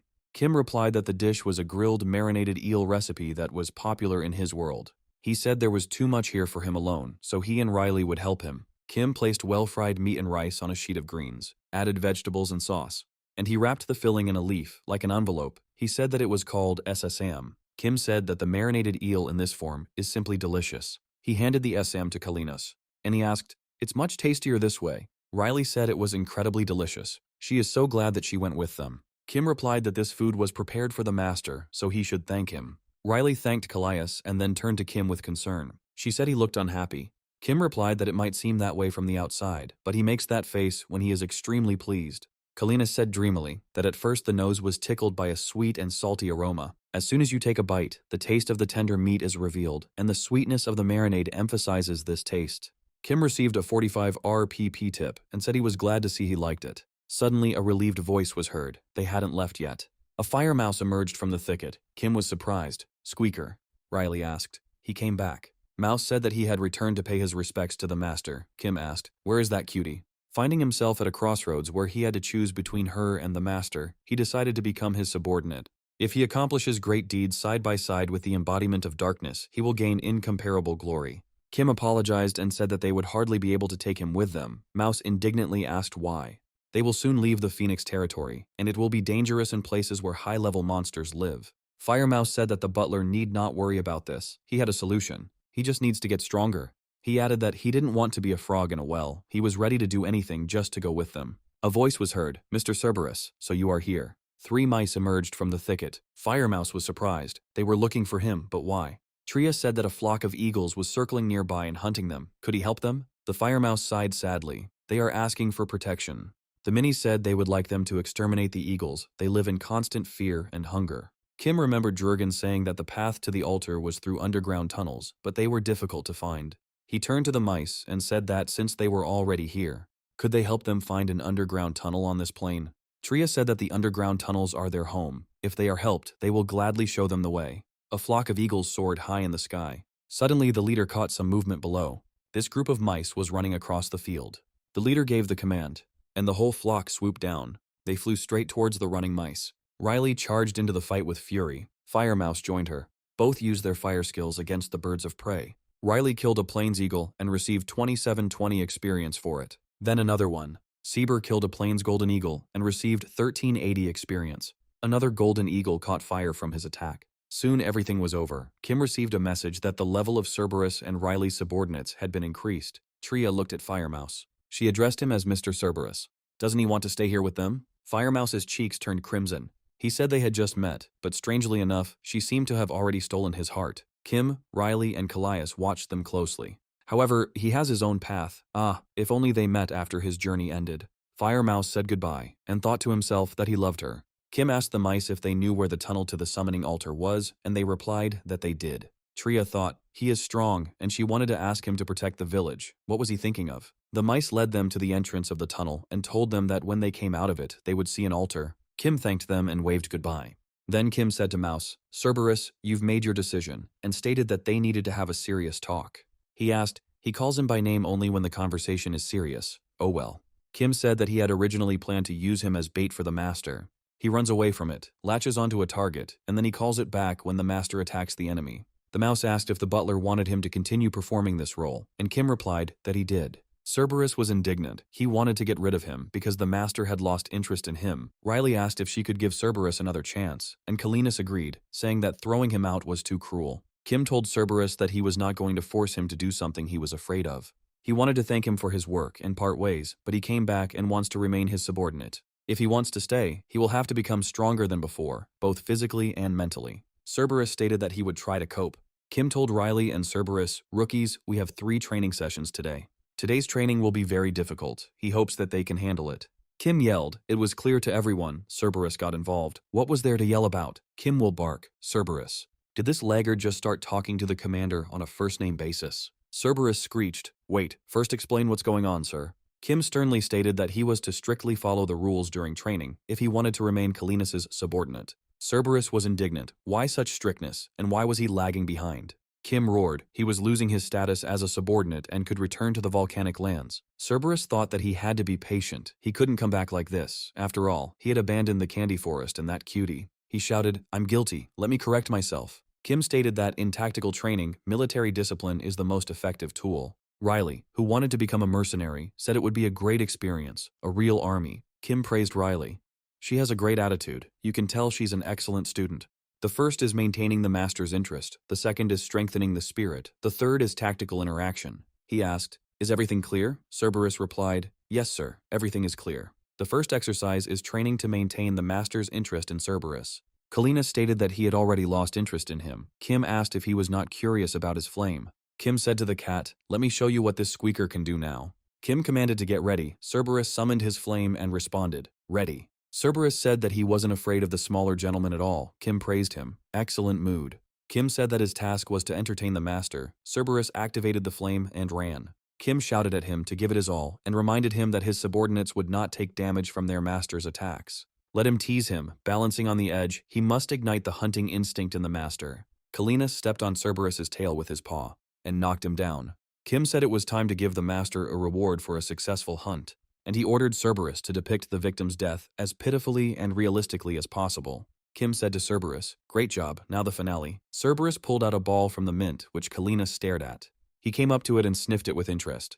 Kim received a message that the gentleman was pleased with the service and tip, and praised Cerberus. Kim said that the second teaching is tempering the spirit. One must withstand attacks and not run away. He asked Cerberus if he was ready, and he replied, yes, sir. Kalinas dealt a powerful blow to the prone Cerberus. The impact created a huge, smoking hole in the ground. Kim managed to remove Cerberus from the plate in time. He asked him how he felt. Mouse replied that it was incredibly scary. He couldn't do it anymore. Kim reassured him, saying that it was because he hadn't been hit enough, that he'd get hit 100 times and then he'd get used to it. Cerberus looked at Kim darkly. Is he the devil? Kalinas struck him with his paw again, then again. And one more thing. The training paid off. Cerberus declared that he was no longer afraid at all. He activated his flame and shouted, attack! Kim said the third exercise was a tactical engagement, and he and Riley would also participate this time. They will toss Cerberus to each other, directing the master's attacks. This teaching is designed for enemies larger than the master, because due to his cat-like habits, he might simply run away. Cerberus reminded that the evolved phoenix was much larger than its master. Kim said they were about the same size, but there were much larger and more terrifying monsters waiting for them ahead. The guardian of the altar awaits them, and from his experience, such guardians are always huge and incredibly powerful. Riley said that then they needed to distract the master before he noticed the size of the enemy. Kim added that the purpose of this training was to provoke the gentleman to deliver his most powerful blow. The strength of the master's blow directly depends on his passion and desire to catch the target, so they must do everything possible to tease him properly. Kim gave the command for everyone to take positions. Get ready. Cerberus activated his flame. Start. Kalinas rushed after Cerberus, who was flying into Kim's hands. Riley shouted, Butler, come here. Kalinas was about to grab Cerberus when Kim snatched it from under his nose, and he threw it to Riley. She caught Cerberus and launched him towards Kim again. Kim and Riley continued tossing Cerberus back and forth, with Kalinas darting between them. Riley tossed Cerberus back to Kim. He grabbed it, and with a cry, "Cerberus, I choose you," he launched it far into the distance. Kalinas followed closely behind Cerberus. He had almost reached it. Kim thought it was time and pressed the start button. A huge rock appeared in front of Kalinas and the fire mouse. Cerberus sighed with relief. But then Kalinas, who had again grown to his normal size, struck, and he shattered the rock into small pieces. Kim and the others approached the altar. They saw that the summoning altar really did exist. Cerberus said that he would show the butler the fruits of his training. Kim ran around the altar. Cerberus followed close behind him. Kalinas asked what he was looking for. Kim said he was scouring the area for the key to activate the altar. It's strange, he thought that the altar would activate as soon as the master stepped on it. Kim asked Riley to hand over the master to him. He tried placing the cat higher at different points on the altar. Kalinas said he didn't think raising it any higher than Riley would solve the problem. Cerberus said with glee that the butler seemed to be a little broken since he couldn't find a solution. He suggested that the altar was not working because the master had become small and could return him to his true form. Kim said, "Why didn't he think of this himself?" Kalinas assumed his true form. The inscriptions on the columns surrounding the altar suddenly began to light up. Kim was delighted. The altar was responding. Riley assumed that the altar did not recognize the master in this form. Apparently the reduction hid the master's aura. A portal to another space formed above the altar. Kalinas stared at the portal. Suddenly a man appeared from there. He was dressed in a formal suit and had a sword hanging at his side. Kim thought that he didn't look like an altar guardian, and he was dressed like a butler. It seemed he was infected. Kalinas said, "Fenrir."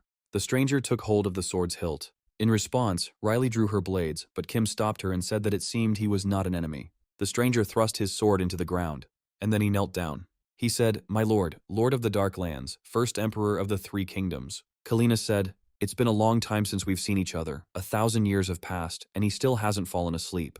The stranger asked if he had forgotten that he had ordered him to guard the sealed power.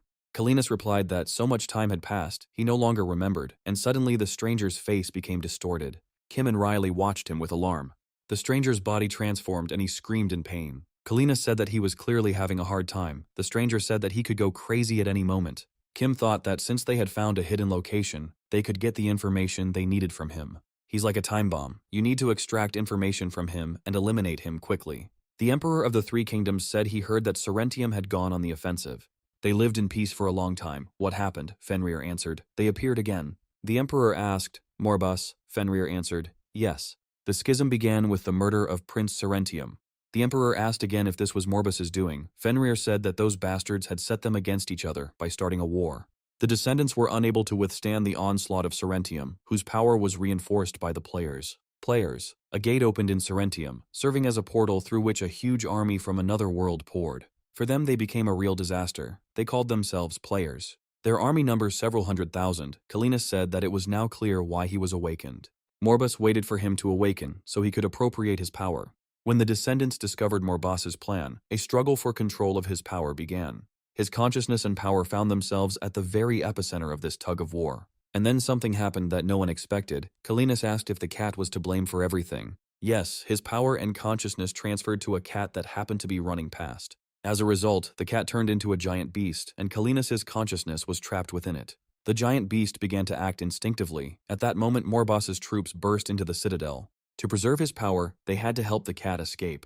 With the help of a magic circle prepared by the streams, they managed to miraculously escape death. For their escape, they chose a place that the enemies had not thought of. He remembered the Serentium players. Among the players, the butler is the one who serves cats, and he found a player with that class, Kim Jeeps, and teleported his emperor straight to him. Kalinas said, "That's it." Kim said they were going to Nocturne, but if the enemies had invaded it, then the defensive line had fallen. Going to Nocturne is dangerous. In the Forest of Night and the Canyon of Fangs, there are similar altars. You can return your true body yourself. Fenrir told them to gather their strength. They must protect the master from Morbus's troops. Fenrir declared that his time was running out. He began to transform into a huge wolf. Riley screamed that he was getting bigger and they needed to retreat, and they ran from the altar as fast as they could. Kalinas jumped high into the air. The huge wolf growled terribly as it destroyed the altar. Kim and the rest of the team tried to take cover from the shrapnel. Riley asked what we were going to do. Fenrir continued to rage. He released a clot of energy from his mouth. The clot exploded, emitting a beam of incredible power. The beam's impact destroyed the mountains nearby. Cerberus said that they had to run. If they stayed here, they would die. Kim thought that he was no weaker in power than the Titan Lock. If he had aimed at them, they would not have survived. He peered out from behind the rock cautiously, and he saw that Fenrir continued to howl loudly. Kim said that he seemed to have lost his mind, but was not yet completely consumed. Apparently he was holding on with his last strength. Kalinas called loudly, "Butler, where are you?" Kim replied that they had an emergency, and it would be bad if he ran away, so he would reduce it again. Kalinas turned into a small cat again. Kim reported that Fenrir was in agony and destroying everything around him. Is there a way to calm him down? Kalinas told him to put it in front of him. Kim moved towards Fenrir. Riley tried to hold him back, saying it was too dangerous. Nevertheless, Kim stubbornly moved towards the wolf, holding Kalinas in his arms. Suddenly, a huge fragment of the column flew at him. Riley quickly stepped forward and destroyed the column fragment. Kim thanked Riley. Then he brought Kalinas closer to the wolf's grinning muzzle. Looking into the eyes of the enraged beast, he said, "Fenrir." A cloud of energy appeared from the wolf's mouth again. Kalinas repeated, "Fistine Fenrir." Fenrir's gaze became meaningful. He said that he seemed to have lost his mind. Kalinas asked if this was Morbus's doing. Fenrir answered, "That's exactly it. Is there a way to heal him?" Fenrir bowed his head and said that it was too late. Kalinas looked at him thoughtfully. Fenrir pleaded, asking for his suffering to end. Kalinas promised to give him peace and asked him to remain conscious a little longer. Kim asked the cat, "Can we start?" Kalinas replied that Fenrir was his faithful servant, and he wanted him to feel no pain in his final moments. Kim turned to Riley and Cerberus. They attack him in the head with a blow from the master's front paw. This must be done instantly. Kim thought they only had one chance and no room for error. He decided to use the RPP he had gained from yesterday's training to strengthen Cerberus. Kim gave the command, "Everyone to their places, no panic, let them just do what they trained yesterday." He said, "Let's start," and launched Cerberus. Kalinas rushed after him. Riley caught Cerberus and threw him back to Kim. They tossed Serbia to each other, and Kalinas rushed between them. Kim captured Cerberus. Kalinas jumped on him, and then Kim launched Cerberus straight at Fenrir's head. The throw hit the target right on target. Cerberus crashed right into Fenrir's forehead. Kim immediately returned Kalinas to his true size. The giant cat dealt a powerful blow to the wolf's head. Riley praised him. "Right on target, Butler." A message appeared that the Lord had defeated the chaos-devoured Fenrir and obtained the Griffonia Plains. Kim thought they had gotten the information and completed the mission, but the situation leaves a bitter taste. Kalinas licked the head of the fallen Fenrir, and then he roared ferociously. Fenrir began to gradually dissipate before the Emperor, until it turned into a cloud of shining lights. Kalinas said, "Sleep well, Fenrir." Kim asked if the gentleman was okay. Kalinas said he would need time to recover as his stress levels had increased. Kim thought it was hard to empathize with the grief of NPCs, but he had to pretend their backstory was real. And how can he console him? Kalinas turns his back to Kalinas. He thought, what is this? A hint to get him patted on the butt? Mood is highly dependent on physical condition, so perhaps this will be the best consolation. But in such a situation, he might not like it very much. Kim finally made up his mind and slapped the cat on the butt, who was surprised. "Butler, why all of a sudden?" Kim replied that he himself had given the signal for him to pat him on the butt. Kalinas said irritably, "Didn't he say that he needed time? Stop bothering him?" Kim thought, it's time to stop. He needs to come up with a suitable excuse. This behavior means that the cat craves attention. If you ignore it, it will feel offended. Kalinas asked why the butler didn't obey him. Kim responded that in order to build trust and a bond with the cat, he had to take advantage of this opportunity. Kalinas said, "The butler, his dignity. He would like to keep it." Cats enjoy being patted on the butt because the stimulation of their nerves gives them pleasure. But since he continues to make such moans of pleasure, it becomes somehow awkward to console him like this. Riley asked if they could help with anything. Cerberus said that he also knew how to pet the master. Kim replied, "Everything is fine. Go there and rest a little." Riley asked Cerberus if he was scared. He replied that if he hadn't been abandoned, he would have run away. Cerberus suddenly asked what it was. There, in a pile of stones, something is glowing. What could it be? Cerberus said he would go check it out. He crawled under the broken column. Kalinas said that as he watched Fenrir die, he despaired because he could do nothing to help. However, the butler's touch pulled him out of the abyss of despair. Kalinas thanked him and said that he felt much better and his stress level had decreased. Kim said he was glad he could help. Maybe he should stop now. Kalinas was indignant. Was he really going to stop clapping him? Could he please ask him to continue a little longer? Kim suggested that maybe he could reduce it first before continuing, and he agreed. Kim again reduced him to the size of an ordinary cat, and the master's mood improved significantly. The players considered the darkness to be evil, and by fighting demons they helped Serentium, believing that they were eradicating evil. Players had no choice but to join the light faction. He never liked that system. Kalinas said he didn't doubt him, he just wanted to clarify the situation. But now it has been revealed that the war between light and darkness was provoked by people from the world of chaos, Morbasa. Kalinas said angrily, More boss. He will get his body back and take revenge on those bastards by drowning them in blood. At this time, Cerberus was rummaging through the rubble of the altar. Finally, with great difficulty, he pulled out the heavy sword from there. Kim heard someone calling him. Cerberus reported that they found this sword under the rubble of a stone column. Kalina said it was Bernhard. Bernhard is the sword he gave to the head butler, and with Fenrir's departure, it lost its owner. Kim Gipsa, from now on you will be Bernhard's new master. Kim thanked Kalinas and said that he would serve even more diligently. Suddenly, a service message appeared. He was offered to equip Bernhard.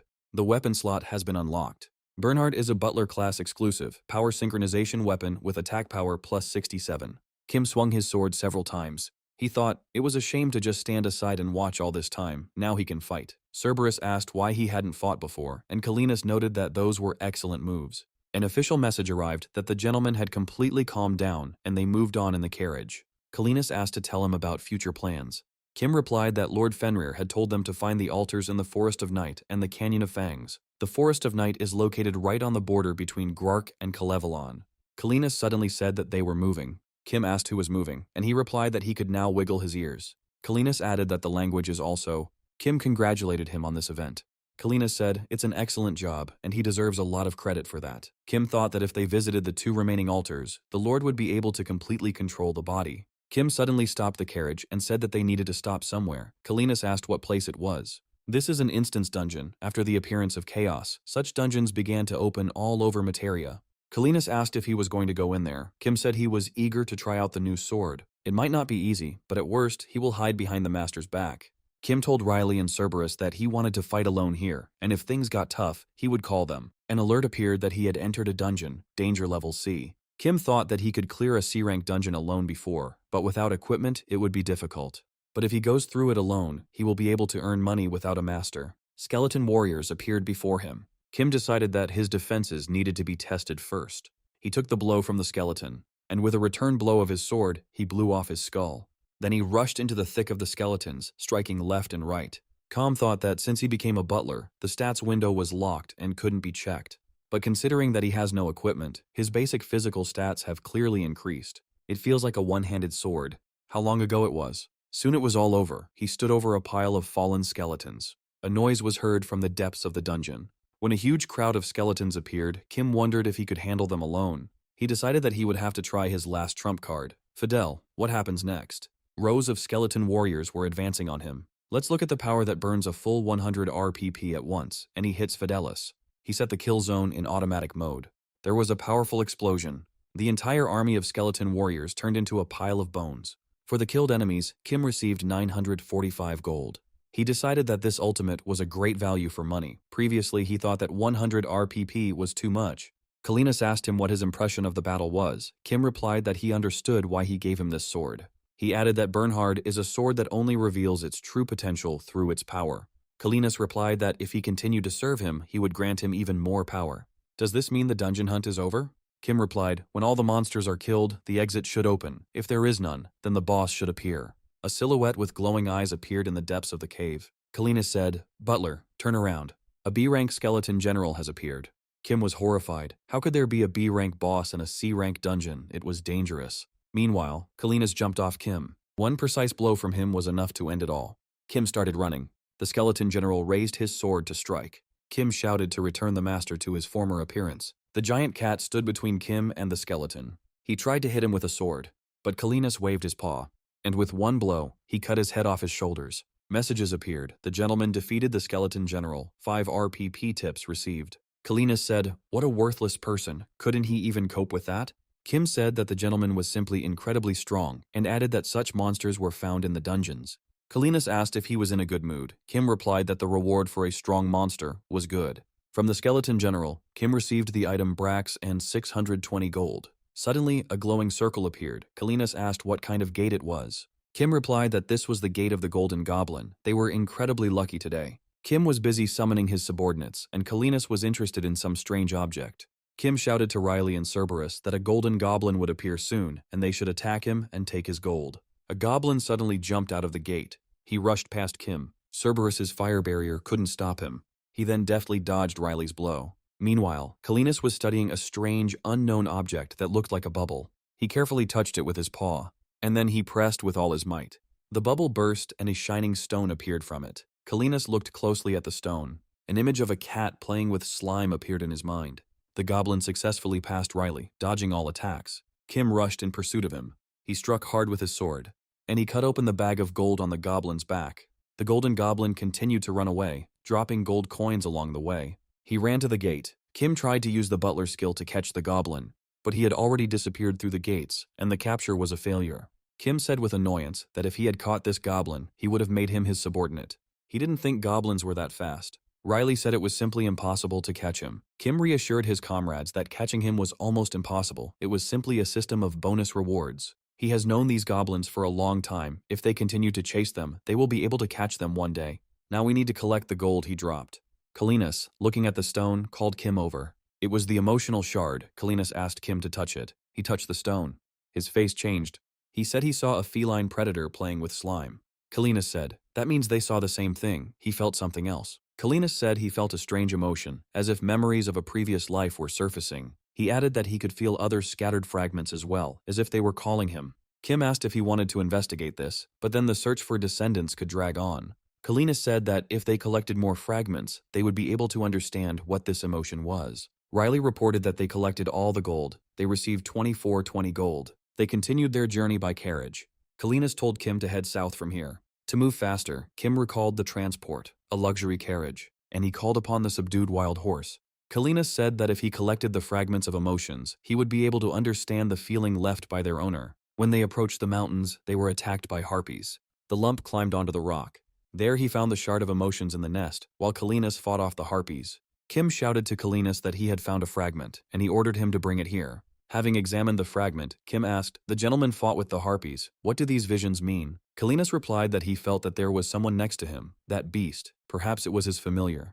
Kim rode on. He fished out another shard of emotions from the ice hole. He and Kalinas looked at him intently. Kalinas spoke, this time a cat. Kim noted that he had the same fur as the predator from the visions. He suggested that maybe Kalinas had made it smaller. He said that, in that case, the owner of these emotions was definitely somehow connected to them. In the mountains they found another shard of emotions. The cat and the butler seemed to really like this place. Kalinas said that he now understands what this feeling is. These are the emotions of a caregiver, the warm affection with which a parent cares for their child. The words came into Kalinas's head. You've returned, my dear. Kalinas said that he heard the voice of the owner of these emotions. He is somewhere nearby. Kim asked where they should go. Skyscrapers in a big city. Drones are flying over the city. Medical center. The medical staff greeted the man as he entered. The man asked how she was, and they told him there were no particular changes. He entered the room, where a woman lay connected to medical equipment. She was wearing a gaming helmet. The woman was in a coma. Kalinas said it was here and told Kim to stop. Kim called back the tamed wild horse. Kalinas stated that exactly 5 steps to the right, there is a space where the owner of the shards is hidden. Kim told the gentleman that there was nothing there, and he replied that it was hidden by an illusory barrier. Kim felt the barrier and put his hand through it. He stated that before going in there, you need to buy everything you need, just in case. Kim opened the auction window. Since the world of chaos is hunting for the master, one cannot relax. So he decided to buy recovery potions first. He also bought several magic scrolls. Kim decided that this should be enough for an emergency and said they could go in. Kalinas asked what he had prepared. Kim replied that he had stocked up on potions and scrolls. Kalinas said, I wonder where he got all this. They passed through the barrier, and they found themselves in front of the entrance to a huge mansion, the center of a big city. Skyscraper by Coco Games. A man entered the office of Coco Games' technical director for Materia, Kim Song-woo.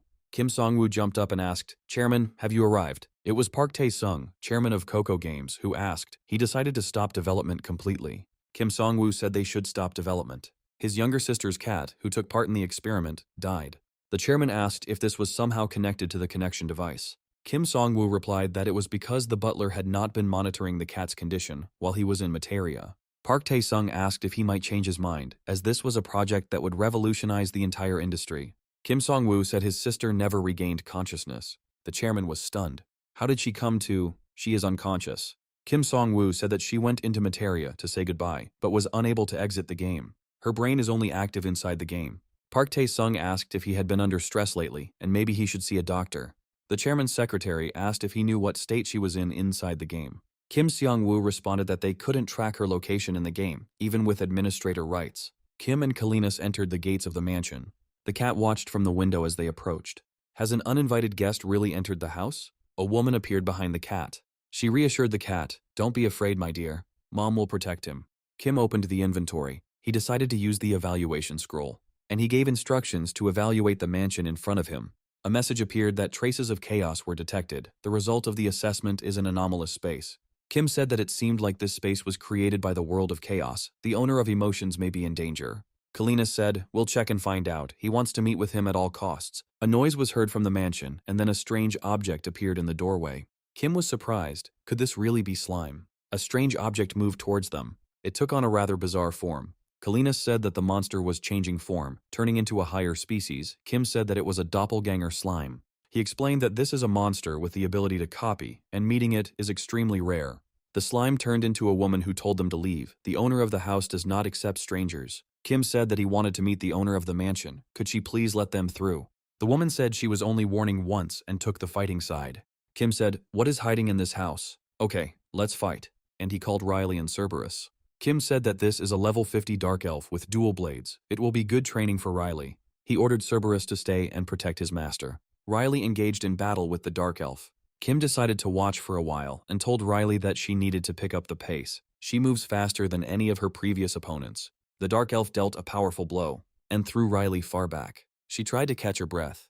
The Dark Elf went on the attack again. She swung for another blow, but then Kim stepped in front of Riley and blocked the blow. The Dark Elf stepped back. Kim said things seemed to be taking a turn for the worse, so he would intervene a little. The one-eyed cat said that it would probably be difficult for her to handle those two with one subordinate. The woman replied that she thought there was only one offender, but there was someone else. The cat said, "What if those little ones behind him interfere too?" "Oh, I told you he was scary." The one-eyed cat looked down. He saw Kalina's and Cerberus there. Suddenly something flashed in the air. The harpy swooped down and dragged Kalina and Cerberus away. They hung helplessly in her claws. Cerberus used the enlargement skill. The harpy couldn't hold him back and released him from her claws. Cerberus managed to grab Kalina and flew down together with him. Upon landing, he said that he was asking for forgiveness, as he had not noticed the sudden attack. The harpy swooped down on them again. Cerberus said, "Go ahead, attack. This time he won't relax." As the harpy dived, it let out a piercing scream. Cerberus was literally paralyzed. He froze in place, unable to move. The harpy's claws were approaching them inexorably. Riley took out a restoration potion and drank it. She stated that this potion really works great. Kim fought the Dark Elf alone. He shouted at Riley that if she had already recovered her health, then she should return to the fight. Riley charged at the Dark Elf with renewed vigor. A battle broke out between them again. 5 minutes later, she took out the restoration potion again and drank it. At this time, Kim held back the enemy. Riley said that the butler had only been defending himself all this time to train her. She was touched. Kim called her. "Riley," she answered. "Yes," and rushed into battle. Riley wondered if he wasn't worried about the kidnapped master and Cerberus. She struck the Dark Elf, but she cleverly dodged it, and then she attacked Riley herself. She jumped high into the air, missing the blow. The fight between them became increasingly fierce. Kim thought that now that he had exhausted her, their strength had become equal, and the Black Spirit skill was still on cooldown. It looks like it should work soon. Cerberus remained in a stupor. The harpy almost caught them. The cat said, "Even though he's the size of a bear, he's a mouse, and for them there's nothing more frightening than the cry of a bird of prey." One is finished. However, Cerberus' eyes suddenly opened. At the last moment, he used his fire barrier skill. There was an explosion, and he was thrown back. The one-eyed cat watched the scene from the window, stunned. The fight between Riley and the Dark Elf continued. Suddenly, Riley's eyes lit up and she let out an angry growl. Kim thought, "It's finally started." It was the Orc Warrior's Berserker skill. It became active when critical situations accumulated and increased attack power and speed. The Dark Elf struck, but Riley easily parried the blow and rushed into the attack. The Dark Elf jumped back. Riley continued to press. Now she significantly surpassed her opponent in both strength and speed. Riley let out a menacing growl, and she unleashed a hail of blows on the Dark Elf. Kim thought that she wouldn't last long. The Dark Elf had a hard time holding back Riley's attacks. After another blow, she began to turn into a slime. Riley raised her sword over the shapeless figure, but Kim shouted, "Stop," and knocked the blade out of her hands. He said he needed to ask him something. Riley growled ferociously, but Kim brought her to her senses with a sharp shout. She said she lost control of herself and asked for forgiveness. Kim replied, "We'll talk about this later. Now he needs to talk to him." The doppelganger slime said that he could kill him. He still doesn't know anything. Kim asked, "His owner keeps a cat, right? He tamed him so that he would play with that cat." Kim said that they already know everything. He can answer that. The doppelganger slime answered in the affirmative. Kim was happy. That meant he had experience. He thought that before entering the mansion he needed to accumulate RPP in order to use Fidelis's attack. Kim asked the doppelganger slime to play with his master, but he refused. Kim said that if he agreed, he could save his master. He added that there was an aura of evil in the house, and its owner was in danger. Kim said that if he didn't want to, then okay, but Slime stopped him. Wait a minute. Slime asked if he would promise to save his master. Kim confirmed that he would. Kim took out his plate with a lid and used the butler's catch skill. He opened the window to manage the subordinates, but then Slime became stubborn. Kim asked. He doesn't want to become a subordinate. If he does not become subordinate, it will be dangerous to play with the master, after which he will return him to his master. Slime agreed. Messages appeared. Doppelganger Slime became subordinate. 75 RPP used. Kim was horrified. Did it really take that much RPP to subjugate him? But then he calmed down and decided that it was nothing to worry about. Kalinas and Cerberus arrived, and Cerberus reported that they had returned. Kim asked if the master was okay, and he replied that Cerberus had protected him from the harpies. Cerberus stated that he seemed to have become stronger. He used to be deathly afraid of the screams of harpies, but now he can withstand them. He added that the power of his flame had also become a little stronger than before. Kim thought Cerberus was so happy that it was better not to say that he had raised his level for PRR. Kalina said that now they needed to meet with the owner of the mansion. Kim stated that before this, he had a gift for the master and called for a new subordinate. Kalina said he was even curious about what kind of animal it was. He headed towards Slime. He jumped to the side. Kalinas examined it carefully from all sides, and then he started kneading with his paws. Slime started the transformation process, and soon he turned into a rhinoceros beetle. Kalinas rushed after him. Kim said that you can tell a professional is right away, and Riley supported him. The rhinoceros beetle hid from Kalinas behind a rock. Riley said he was eye-catching because of his bright colors, and it attracts them with unpredictable movements, using the features of the terrain. Cerberus shouted, "Butler, he's turning into something again." The slime turned into a fish and dived into the fountain. Cerberus said that if he were in his master's place, he would want to understand him to death. Slime was swimming in the fountain. Kalinas sat on the edge and tried to catch it. Suddenly the fish jumped out of the water and splashed water at Kalinas with its tail. He teases him so well, it's just an art. Kalinas enthusiastically ran along the edge of the fountain after fish. Trying to catch slime, Kalinas slashed with his paw, causing a huge splash. Kim said that due to the smaller size, the master's destructive power was reduced, but he was still strong. Kim called Slime back to the plate. He asked if he was a good boy, and Kim confirmed that he was indeed good. The one-eyed cat was surprised. This small furry animal is also strong. He asked, "Mom, how are you going to protect me with the help of these weaklings?" The woman replied that she thought no one could get here. The one-eyed cat said, "How could you be so careless? She's going to kill him again." The woman's eyes froze. The cat repeated, "You want to kill me again?" The woman said that she was to blame and asked for forgiveness. The one-eyed cat said that he would have to be woken up. The woman objected, but the cat interrupted her, saying that they had no other choice. The woman agreed. Kalinas chased after Slime, who had turned into a rhinoceros beetle again. Kim said that after hearing that his master would be saved, he tried so hard, apparently the master treated him well. Riley asked how he knew Slime's owner was in danger. Kim replied that in this space, there is one whose emotions are full of warmth and care for the cat and the defiler of chaos. It is unlikely that this is the same person. Most likely, this cat's butler is being controlled. Kim looked at his inventory and saw that he only had 49 RPP, which was not enough to support the decrease. He looked at Slime, but he said plaintively that he couldn't do it anymore. Kim received 99 RPP from the gentleman for the hunt and told Slime that he was just super.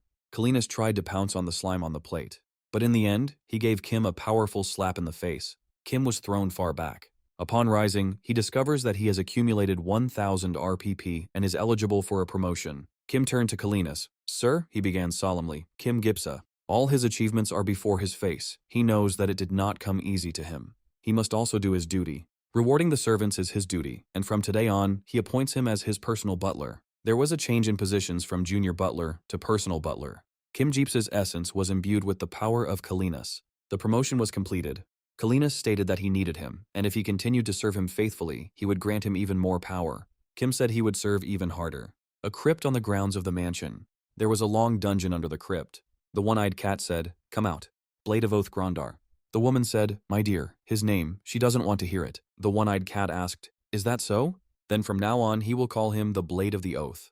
Come forth, Blade of Oath." Memories flashed through the woman's mind. "Tied up, young man. And the man in armor killing him." The one-eyed cat said, "Prove your oath, atone for your sins." The man in armor replied that he had taken someone's life because of a mistake, and as retribution he had sworn an oath to him. "Give orders." The woman said that they had trespassers. They need to be eliminated. Kim thought that his abilities improved depending on the master's condition. Now the gentleman is alert, and his combat characteristics have increased incredibly. Kim was called out. The butler. Riley said he suddenly looked so handsome. Cerberus said he looked amazing. Kim said Mr. Callias promoted him. Riley and Cerberus congratulated him sincerely. Kim added that as for their reward, he would make sure that they were not left out either. He turned to Doppelganger Slime and asked him to tell him what was going on in the mansion. Who is the master? Who is the villain here? Slime replied that his master was a banshee and the villain was a cat. Kim clarified that his owner was a ghost and the cat was mocking his owner, who confirmed it. Kim asked. His master was a ghost from the very beginning, Slime said. The man has changed. Kim thought that it looked like the Chaos Defiler had entered the cat's body. Maybe it was mind control magic. He thanked Slime for the useful information. Entrance to the mansion. Kim entered the mansion with Riley and the others. He said that Chaos is looking for the master. He will try to figure everything out so that he does not reveal himself. But if they recognize the master, he will kill them right here so that the information does not leave this space. A cry was heard. Stop. A man in armor appeared in front of them. It was Oathblade Grondar, rank B, who declared that if they took another step, he would destroy them. Slime said that this is not his master. He is a troll, a guard. Kim said, when will they finally meet the real owner? Riley said, look up, and pointed to the woman with the cat. The one-eyed cat stared at Slime and said that he had betrayed them. Slime shuddered. Kim moved forward. He told a figure in armor that he had business with his master and that he should come down. The man in armor assumed a fighting stance. He raised his sword and said, eliminate. He delivered a powerful blow. Kim parried the blow. He shouted at Riley to protect the master and joined the fight. They exchanged blows with their opponent. Kim received a message that absorption and damage levels have been increased. He dodged another blow. Suddenly, he saw the inscription on the enemy's weapon, Blade of the Oath. Why is the Oath Blade, which should be in the temple, here? Kim used the butler skill, Polite Suppression. The enemy's hand was tied. Kim took advantage of this and struck with his sword at the target between the helmet and the cuirass. Kim was surprised. He felt nothing. Is he really incorporeal? The enemy said, this is how he uses cheap tricks. Kim replied that it was the first time he had used this skill, as it suited him. He used the materialization detection scroll, and he struck the enemy again. Kim wondered why Oathblade had become a regular guard guarding the house. Wasn't Oathblade a knight of God? The one-eyed cat said that it seemed like the butler was hiding his strength. Could it be that he was tracking him? How dare he? The cat used the skill Self-Flagellation, strengthening the seed of doubt. He used the skill on the Blade of Oath. Remember the consequences of the contract he ruined. O Almighty Baldur, we, weak and foolish, are not able to comprehend the truth and death of that servant. And today we put our trust in you, and we believe that the duel of your warriors is a sentence passed by God himself. We will accept the judgment of God without a shadow of a doubt and submit to his highest will. Blade of Oath Grondar, I raise my sword before Baldur's face. Blade of the Oath Marriage Harmon, I raise my sword before the face of Baldur. The man told her not to worry. The woman replied that she was not worried because he was innocent. God will prove it. She must not die. Alien. The woman was kneeling in front of the tied-up man. It seems he didn't believe in the divine judgment, so how could the Blade of the Oath even participate in the trial by combat? The Blade of Oath said, God is omnipotent. The erroneous verdict is a consequence of his lack of faith. He botched the verdict, and in the end, it was he who killed those innocent people. The Blade of the Oath said that because of his lack of faith, God punished him. He is doomed to eternal torment. He will make Saren a sinner again. He swore an oath to protect her. He wants to push her into the abyss of despair again. Kalinas turned to Kim. The bastard Morbas, parasitizing in the body of that cat, controls the Knight of the Oath. He tries to make him go berserk by playing on his guilt. Suddenly, Kim's opponent emitted streams of light. Blade of Oath Grondar, rank A. Kim thought gloomily. With his current characteristics, it was impossible to cope with A rank. He gave the command to retreat. However, the woman said, Clouder, and the door was sealed. The one-eyed cat said that they could enter here whenever they wanted, but they could not leave without his permission. Blade of the Oath Grondar attacked Kim. He parried the blow with difficulty, but he was thrown far back. Kim suffered serious damage. Blade of Oath Grondar rushed at him again. Riley, with Kalinas in her arms, screamed, Butler. Kim managed to block another blow from his opponent. Kalinas hissed angrily. Kim thought that this was the effect of the master's increased alertness, the power overflowing him. He must hold out as long as he can. Kim attempted to attack the Oath Blade, but he was wounded again. He thought, the damage has passed. He must react.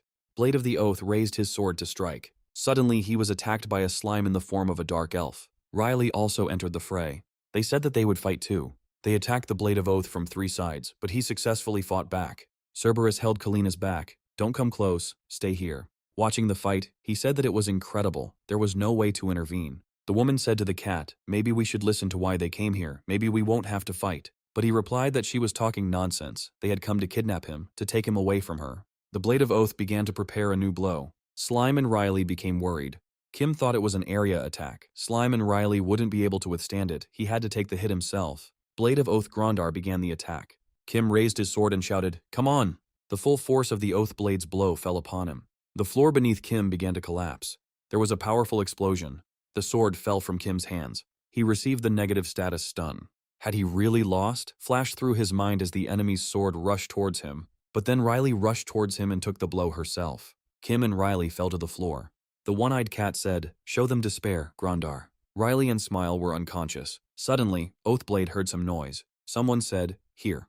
It was Kim, who was clutching a sword in his hands, who said, "Fidelis strike." For the attack, he set the target selection mode to automatic. He performed the blow and said, "Explosion." Everyone present watched his attack in surprise. A powerful explosion was heard in the center of the hall where the Blade of Oath stood. The woman and the cat looked at what was happening in confusion. The one-eyed cat said angrily, "Damn, it turns out he had a trump card hidden away." A huge hole opened up where the Blade of Oath had stood. Kim thought he had destroyed it, but then Grondar appeared from the pit. Kim said he thought it wouldn't be done with just one blow. He asked his opponent if he was going to continue. The woman said that he should stop. His wounds were too severe. But the cat said, "Leave him alone. The butler is also at his limit. When he runs out of steam, they will finish him off, Mom." Oathblade took a few steps and fell to his knees in front of Kim. The one-eyed cat said in disappointment that he thought he was a tough nut to crack, but he fell so easily. Kim pierced the Blade of Oath with his sword. He said, "I beg you, do not forgive my sins." The cat said that he talks too much. This is a problem. Kim asked what sin he had committed, that even while dying he spoke such words. Kalina said that this is Morbas's self-destruction spell, which destroys the ego from within. To remove the spell, information about the event related to this woman is needed.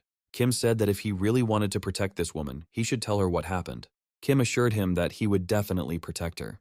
The one-eyed cat said with disappointment how much effort he put into desecrating Grondara. "We'll have to find someone else."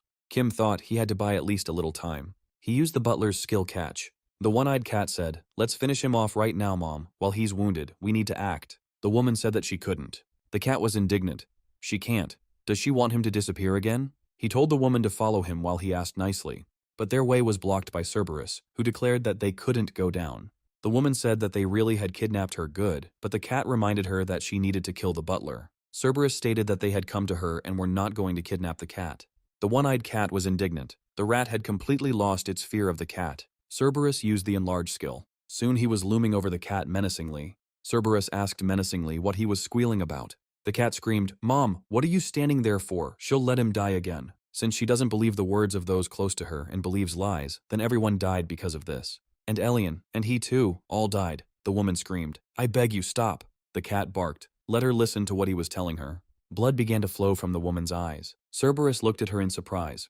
A woman with burning eyes moved towards him. Kim told Oathblade that in order to protect Saren, the spell must be removed from her. And to do this, he needs to know what happened between him and Saren. He replied that he had executed Saren's fiancée.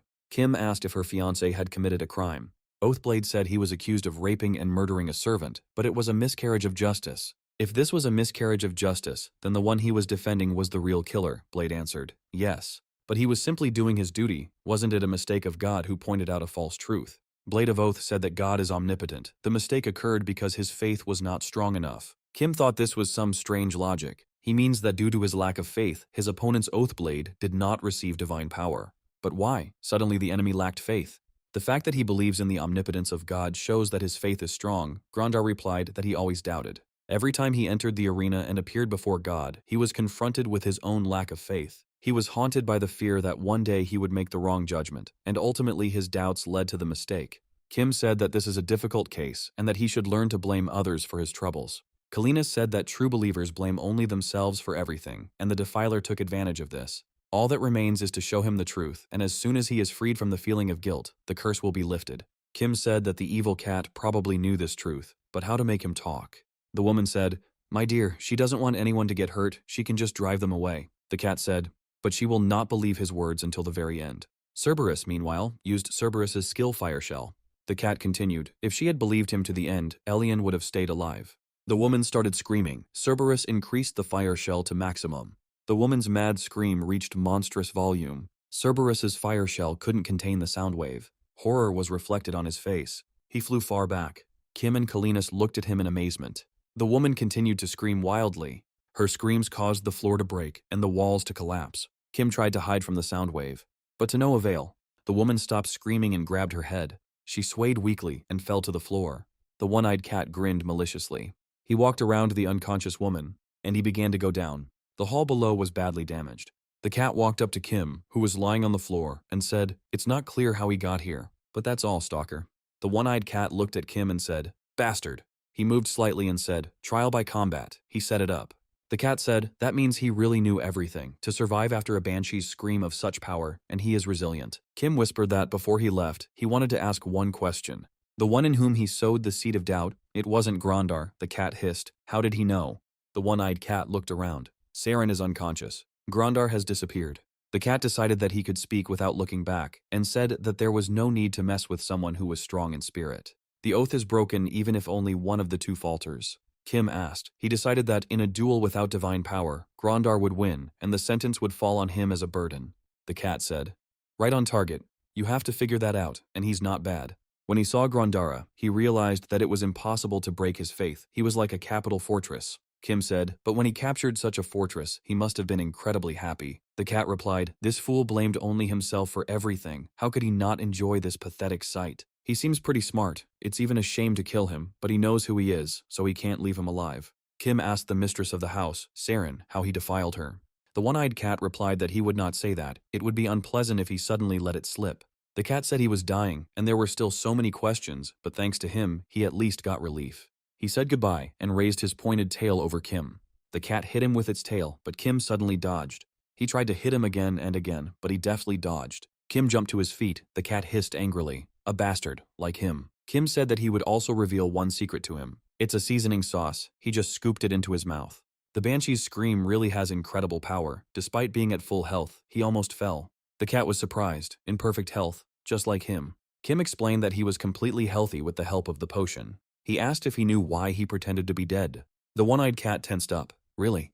Kim opened the lid of the plate and asked, "Did you hear Grandar?" Grandar said that he did. Was not a sinner. The one-eyed cat said, "Damn it," and let out a nervous laugh.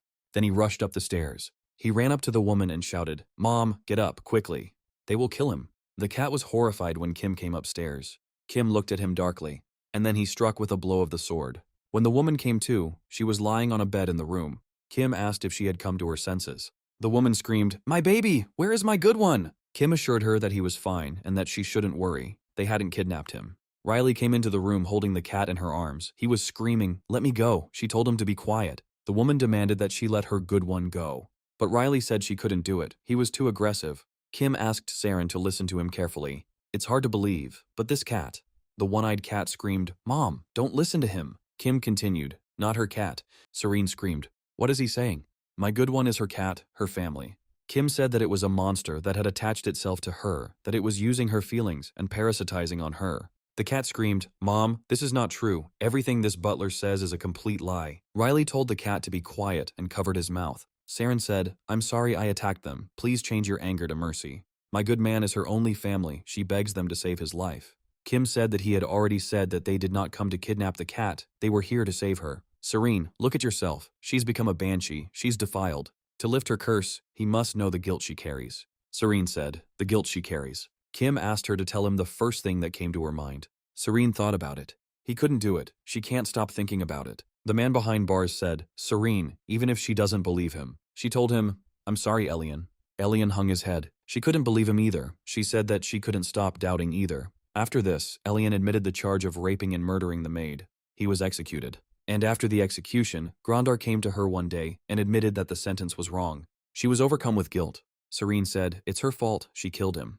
Kim asked if these doubts in Eliana really came from her heart. She probably didn't think that anyone could sow doubt in her heart, but this monster, the defiler, he can sow the seed of doubt.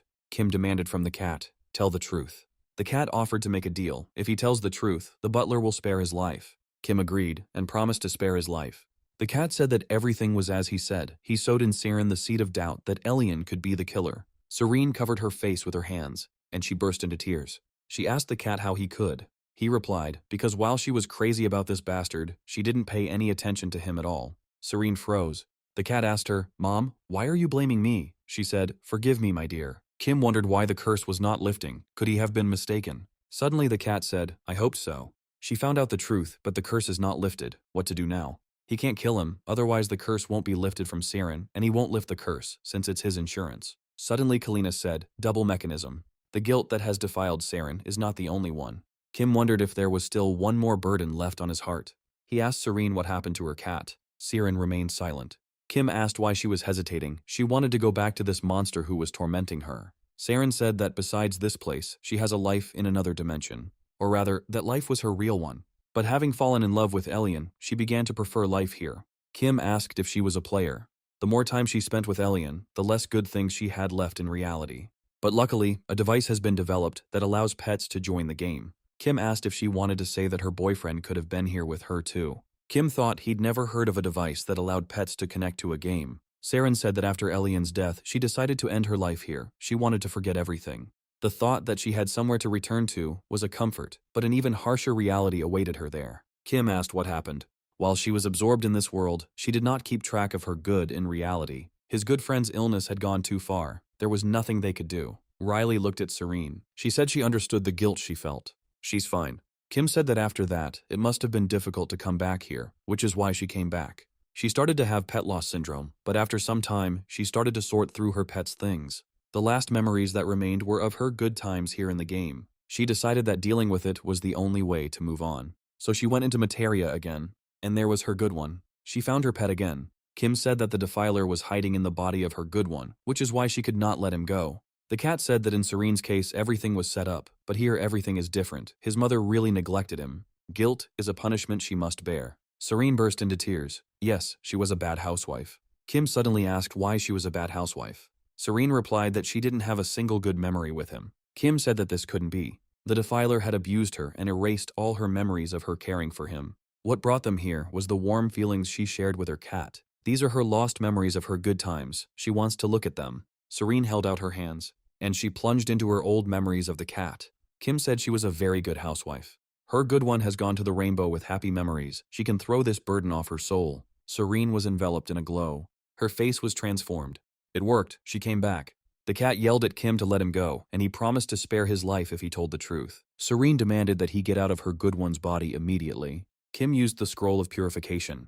A beam of light fell on the cat and he screamed. A strange-looking creature with an eye and a pointed claw separated from him. Saren said, so that's what was sitting in her good body. Riley asked, this villain, can she finish him off right now? The thought flashed through the creature's mind that in this state he was vulnerable. It saw Kalinas and decided that he was a suitable host. The creature rushed towards him. The creature had almost grabbed Kalinas, but then there was a loud explosion and Kalinas was thrown aside, and the creature hit the floor with force. Kim declared himself the defiler of chaos. All this time he lived, tormenting his carriers. The chaos defiler screamed, wait, but Kim said it was retribution for his cruelty, and he stepped on it with his foot. Kim said, goodbye, parasite. The chaos defiler screamed that he couldn't disappear yet, but Kim had already pierced him with his sword. Dark clouds swirled over the mansion, and it was raining. Suddenly the sky cleared and the sun came out. Serene was surprised. Light. It was always cloudy here. Suddenly Saren saw Kalinas. She asked, he's not showing any signs of wariness. Can I pet him? Kim asked Kalinas if he was against it, but he replied that it wasn't that he was thrilled. Kim told Saren that it was possible, Kalinas thought. Then why did they ask him? But he found the touches quite pleasant. Serena said she began to suspect that this was not her good one, even if it was just a shell. She thought it was a punishment for not being able to protect him, and she was shackled by this feeling of guilt. Kim asked Saren what she was going to do next. She replied that in this life, she had nothing left but sadness. Now she must return to her real life. Kim thought that cutting himself off from this life was the best choice, and wished her all the best there. Saren thanked Kim for saving her. She said that she was curious about why he kept calling this cat Sir. Kim replied that the gentleman was the embodiment of darkness, Kalinas, and due to circumstances, he was trapped in the body of a cat.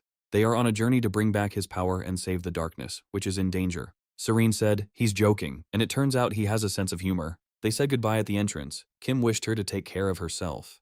Kalinas said that this time Kim Japasa did an excellent job again. Kim got 1,000 RPP. Riley asked where they were going now. Kim replied that he wanted to go when Saren went away to take a little break. Is she going to stand there and watch until they're out of sight? Kim gave the command, run. And they ran away from this mansion. Serene watched them go. And when they disappeared from sight, she gave the command, exit. A woman wearing a gaming helmet lay on a bed. Suddenly she opened her eyes. Saren woke up in a hospital room. She thought she was finally back. The maid rushed to her with the words, Mistress. She screamed throughout the ward. The lady came to her senses. Kim and the others walked away from the mansion. Serene looked at her hands in confusion. Why is she still here? She shouted again, exit. But nothing had changed. She was still standing at the gates of the mansion. Why doesn't the game close and there are no system messages? Why doesn't the system window open? She left the game. She remembers exactly how she felt as she walked out. Was it really copied?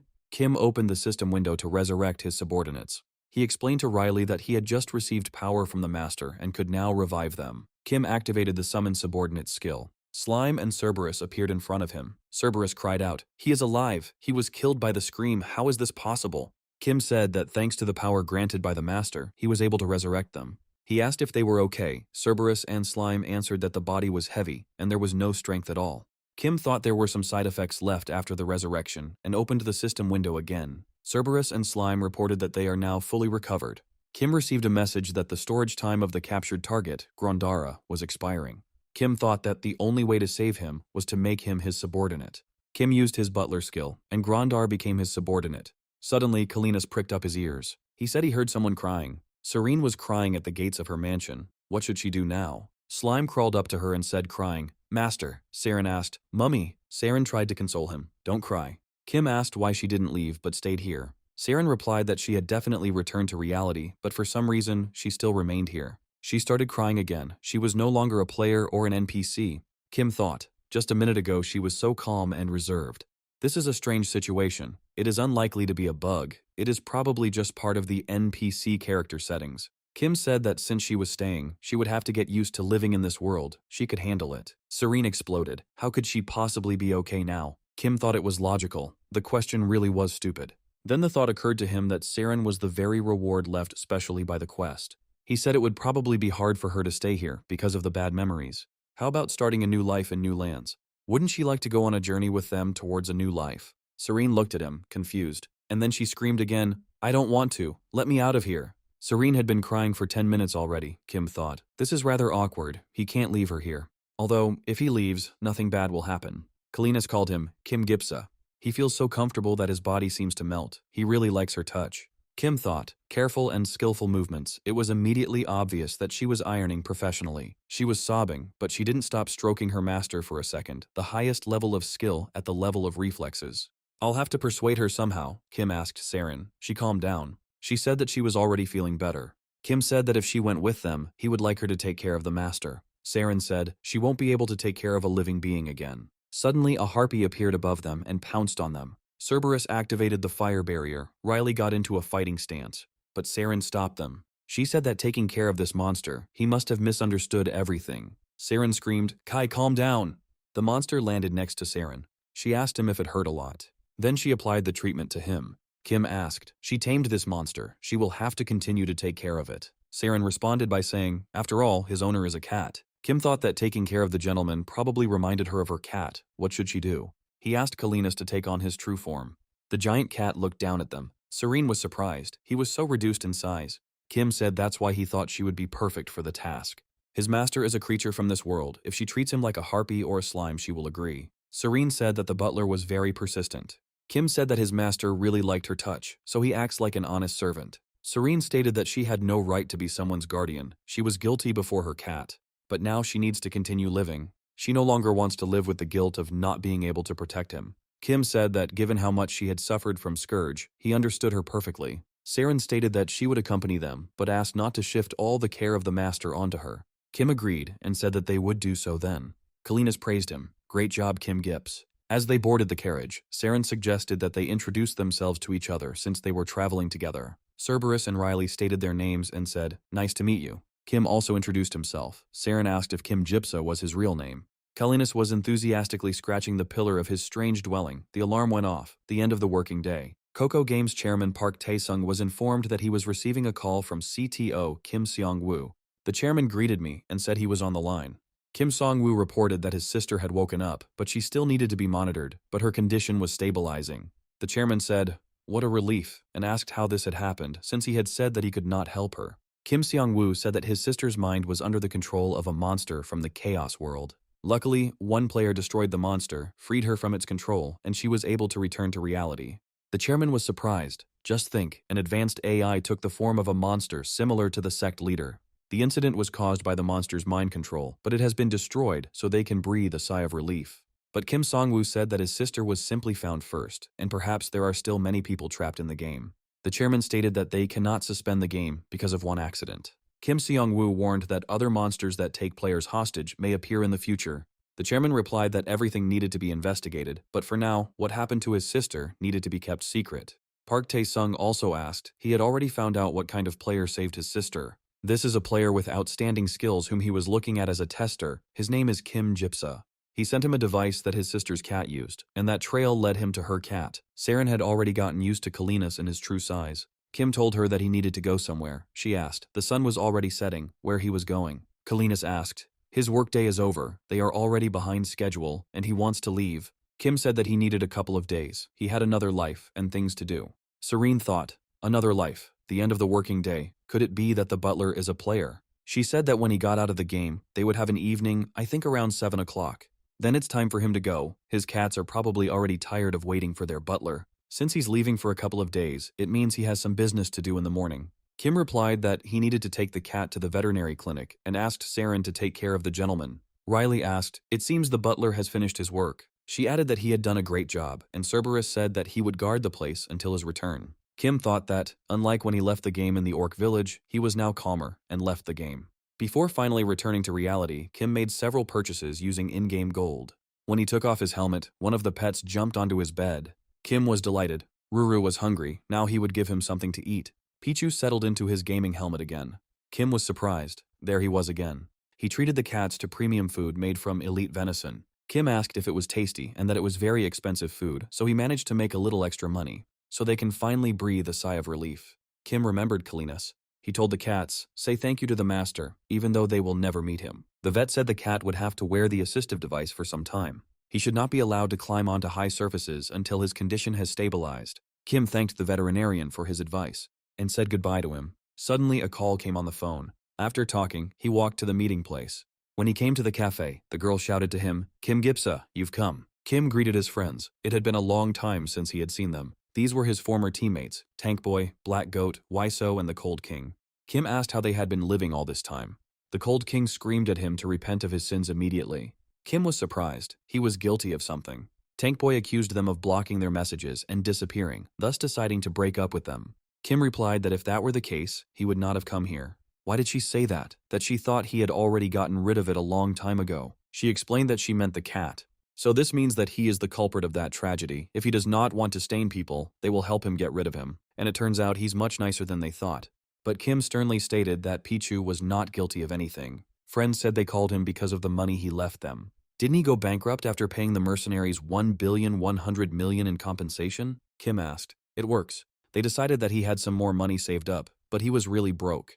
They told him, who does he take them for? Let him stop ruining this performance. He understands everything perfectly well. Transferring money without their consent is the limit of any impudence. Kim said that he should have taken care of them more than the mercenaries, because they were like family to him. That is, he was ashamed, and therefore he lay low. Kim asked how they were doing in general. Why did she answer like that? That because of someone their team broke up and the ratings collapsed. Since that day, they have been working as mercenaries in other raid groups, but their leaders are simply unbearable. They are too accustomed to working under his command. Let him answer for them. Why did she say it like that? That they decided that they needed him to return to the top. How about starting over with the money he left them? Kim looked at his friends in surprise. His friends looked at him with hope. Kim said that he was very grateful to them, but he was already bound by a contract, so he had to refuse. The Black Goat asked what the contract was, so that's why he cut off contact with them and disappeared. Kim replied that he couldn't give any details, but he was completing a quest he received in the lava lands. Volcanic lands on the border of Serentium and Grark, but is it possible to get a worthy reward there? Kim said that he took it on because he needed money to live, and is now moving deeper into the Dark Lands. The King of Cold is outraged. He refuses to return for a quest that barely covers his living expenses. Let him abandon this quest immediately. Kim explained that he had become the butler of a dark NPC and was now serving his master. Why did she say that they could wait if it wasn't for long? But Kim replied that he didn't know the exact time frame. He agreed, thinking it was a regular event quest, but it looked like it would drag on for a long time. He still wanted to take a break, even if the raid had ended successfully, to take care of the pets. The Black Goat asked if that meant he had no financial problems, and Kim replied that he was somehow managing. Tank Boy stated that they were worried for nothing. Kim Jeepsa holds the legend title without donation. At parting, his friends said that when he finished his quest and wanted to return, he should let them know. Kim was riding the subway when the phone rang. He was surprised to see that Uncle Kim was calling him. Why was he calling him? Kim didn't think they would see each other again after that day, and didn't expect him to drive straight to his house. He greeted Uncle Kim, who replied, "Long time no see, leader. He's coming from somewhere." Kim said he took the cat to a clinic where they removed his cast. He recalled that he had mentioned some important matter. He replied that he had taken a very risky step without warning him about anything. Seeing Kim's puzzled look, he added that he apparently didn't know yet that Saren was his younger sister. Kim wondered in surprise, "Who is Saren?"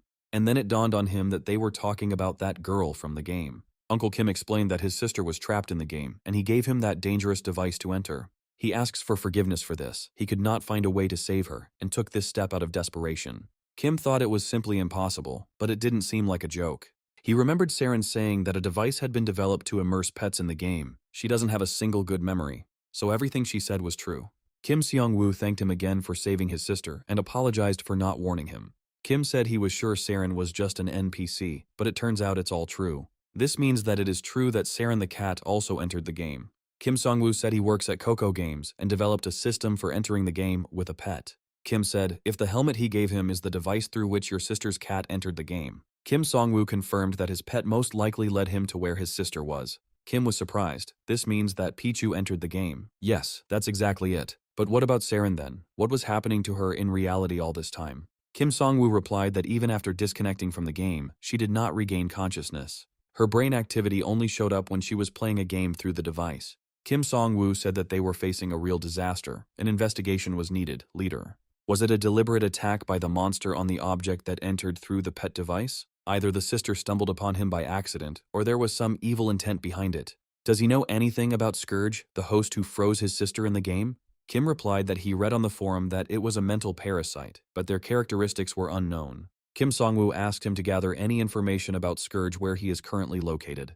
Kim said he would try to find out how Scourge ended up in the Dark Lands. He said goodbye to Kim Seong-woo. And I thought about his words, that the fate of all materia depended on this. The investigation must be carried out in secret. Returning home, Kim thought that Pichu hadn't even asked to play lately. He looks tired, doesn't eat, and sleeps in the same place all the time, so that's what was going on. He still can't wrap his head around what Uncle Kim told him. So Pichu really was his master. Kim put on his gaming helmet and entered the game. The first thing he saw was Cerberus, who was shouting, "Butler, trouble has happened." Kim asked. He wanted to say that the gentleman had disappeared. He said he needed to check something. He would be back soon, and left the game. At home, he took Pichu in his arms and carefully placed it in the pet entrance device. The cat made himself comfortable there. Returning to the game, Kim saw Kalinas appearing there. He thought it was exactly as Uncle Kim had said. Kalinas asked, "Butler, are you back?" Kim replied that yes, he came back and asked, "Nothing happened without him." Kalinas said that it seemed like he was disappearing from this world. What happened? Pichu ended up here thanks to the company's developments, but his powers were given to him by the creator of this world. For what purpose did he endow his cat with such power? Will he be able to find out about it? Kim told Grondar that he didn't summon him, thinking that Saren would be uncomfortable. He said that he did the right thing. His presence would only cause her pain. Kim asked if he knew anything about Scourge, the parasite that controlled his memory. Grondar said that, having doubted the decision of the trial by combat, he began to investigate Arcane's case. Arcane killed the handmaidens and blamed it on Elion. When he doubted the verdict and tracked down Arcane, he had already completed the black magic ritual. Kim asked what his purpose was, why he needed black magic. Grondar replied that he planned to gain the power of the Chaos Realm and take over Gryark. Kim said they would find out the details when they caught him, but Grondar reported that he had already destroyed Arcane. Kim said that this was a problem, since he was dead. Most of the leads were gone. Everything was getting more complicated. Grondar said that some clues were left in his house. Kim agreed and told him to lead them there.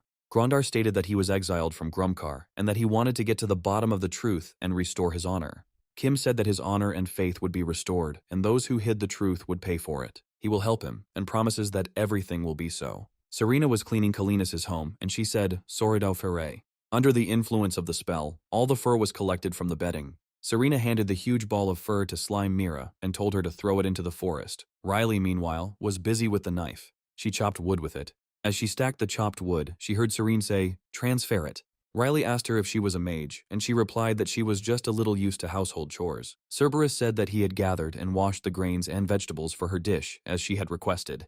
A harpy flew in the sky above them. She dropped something heavy at Saren's feet. It turned out to be a deer carcass. Slime looked with admiration at the dish Saren had prepared. Riley screamed joyfully. Meat, meat. Serene, while piling up the plates, said that they had more. Let them tell me if it wasn't enough.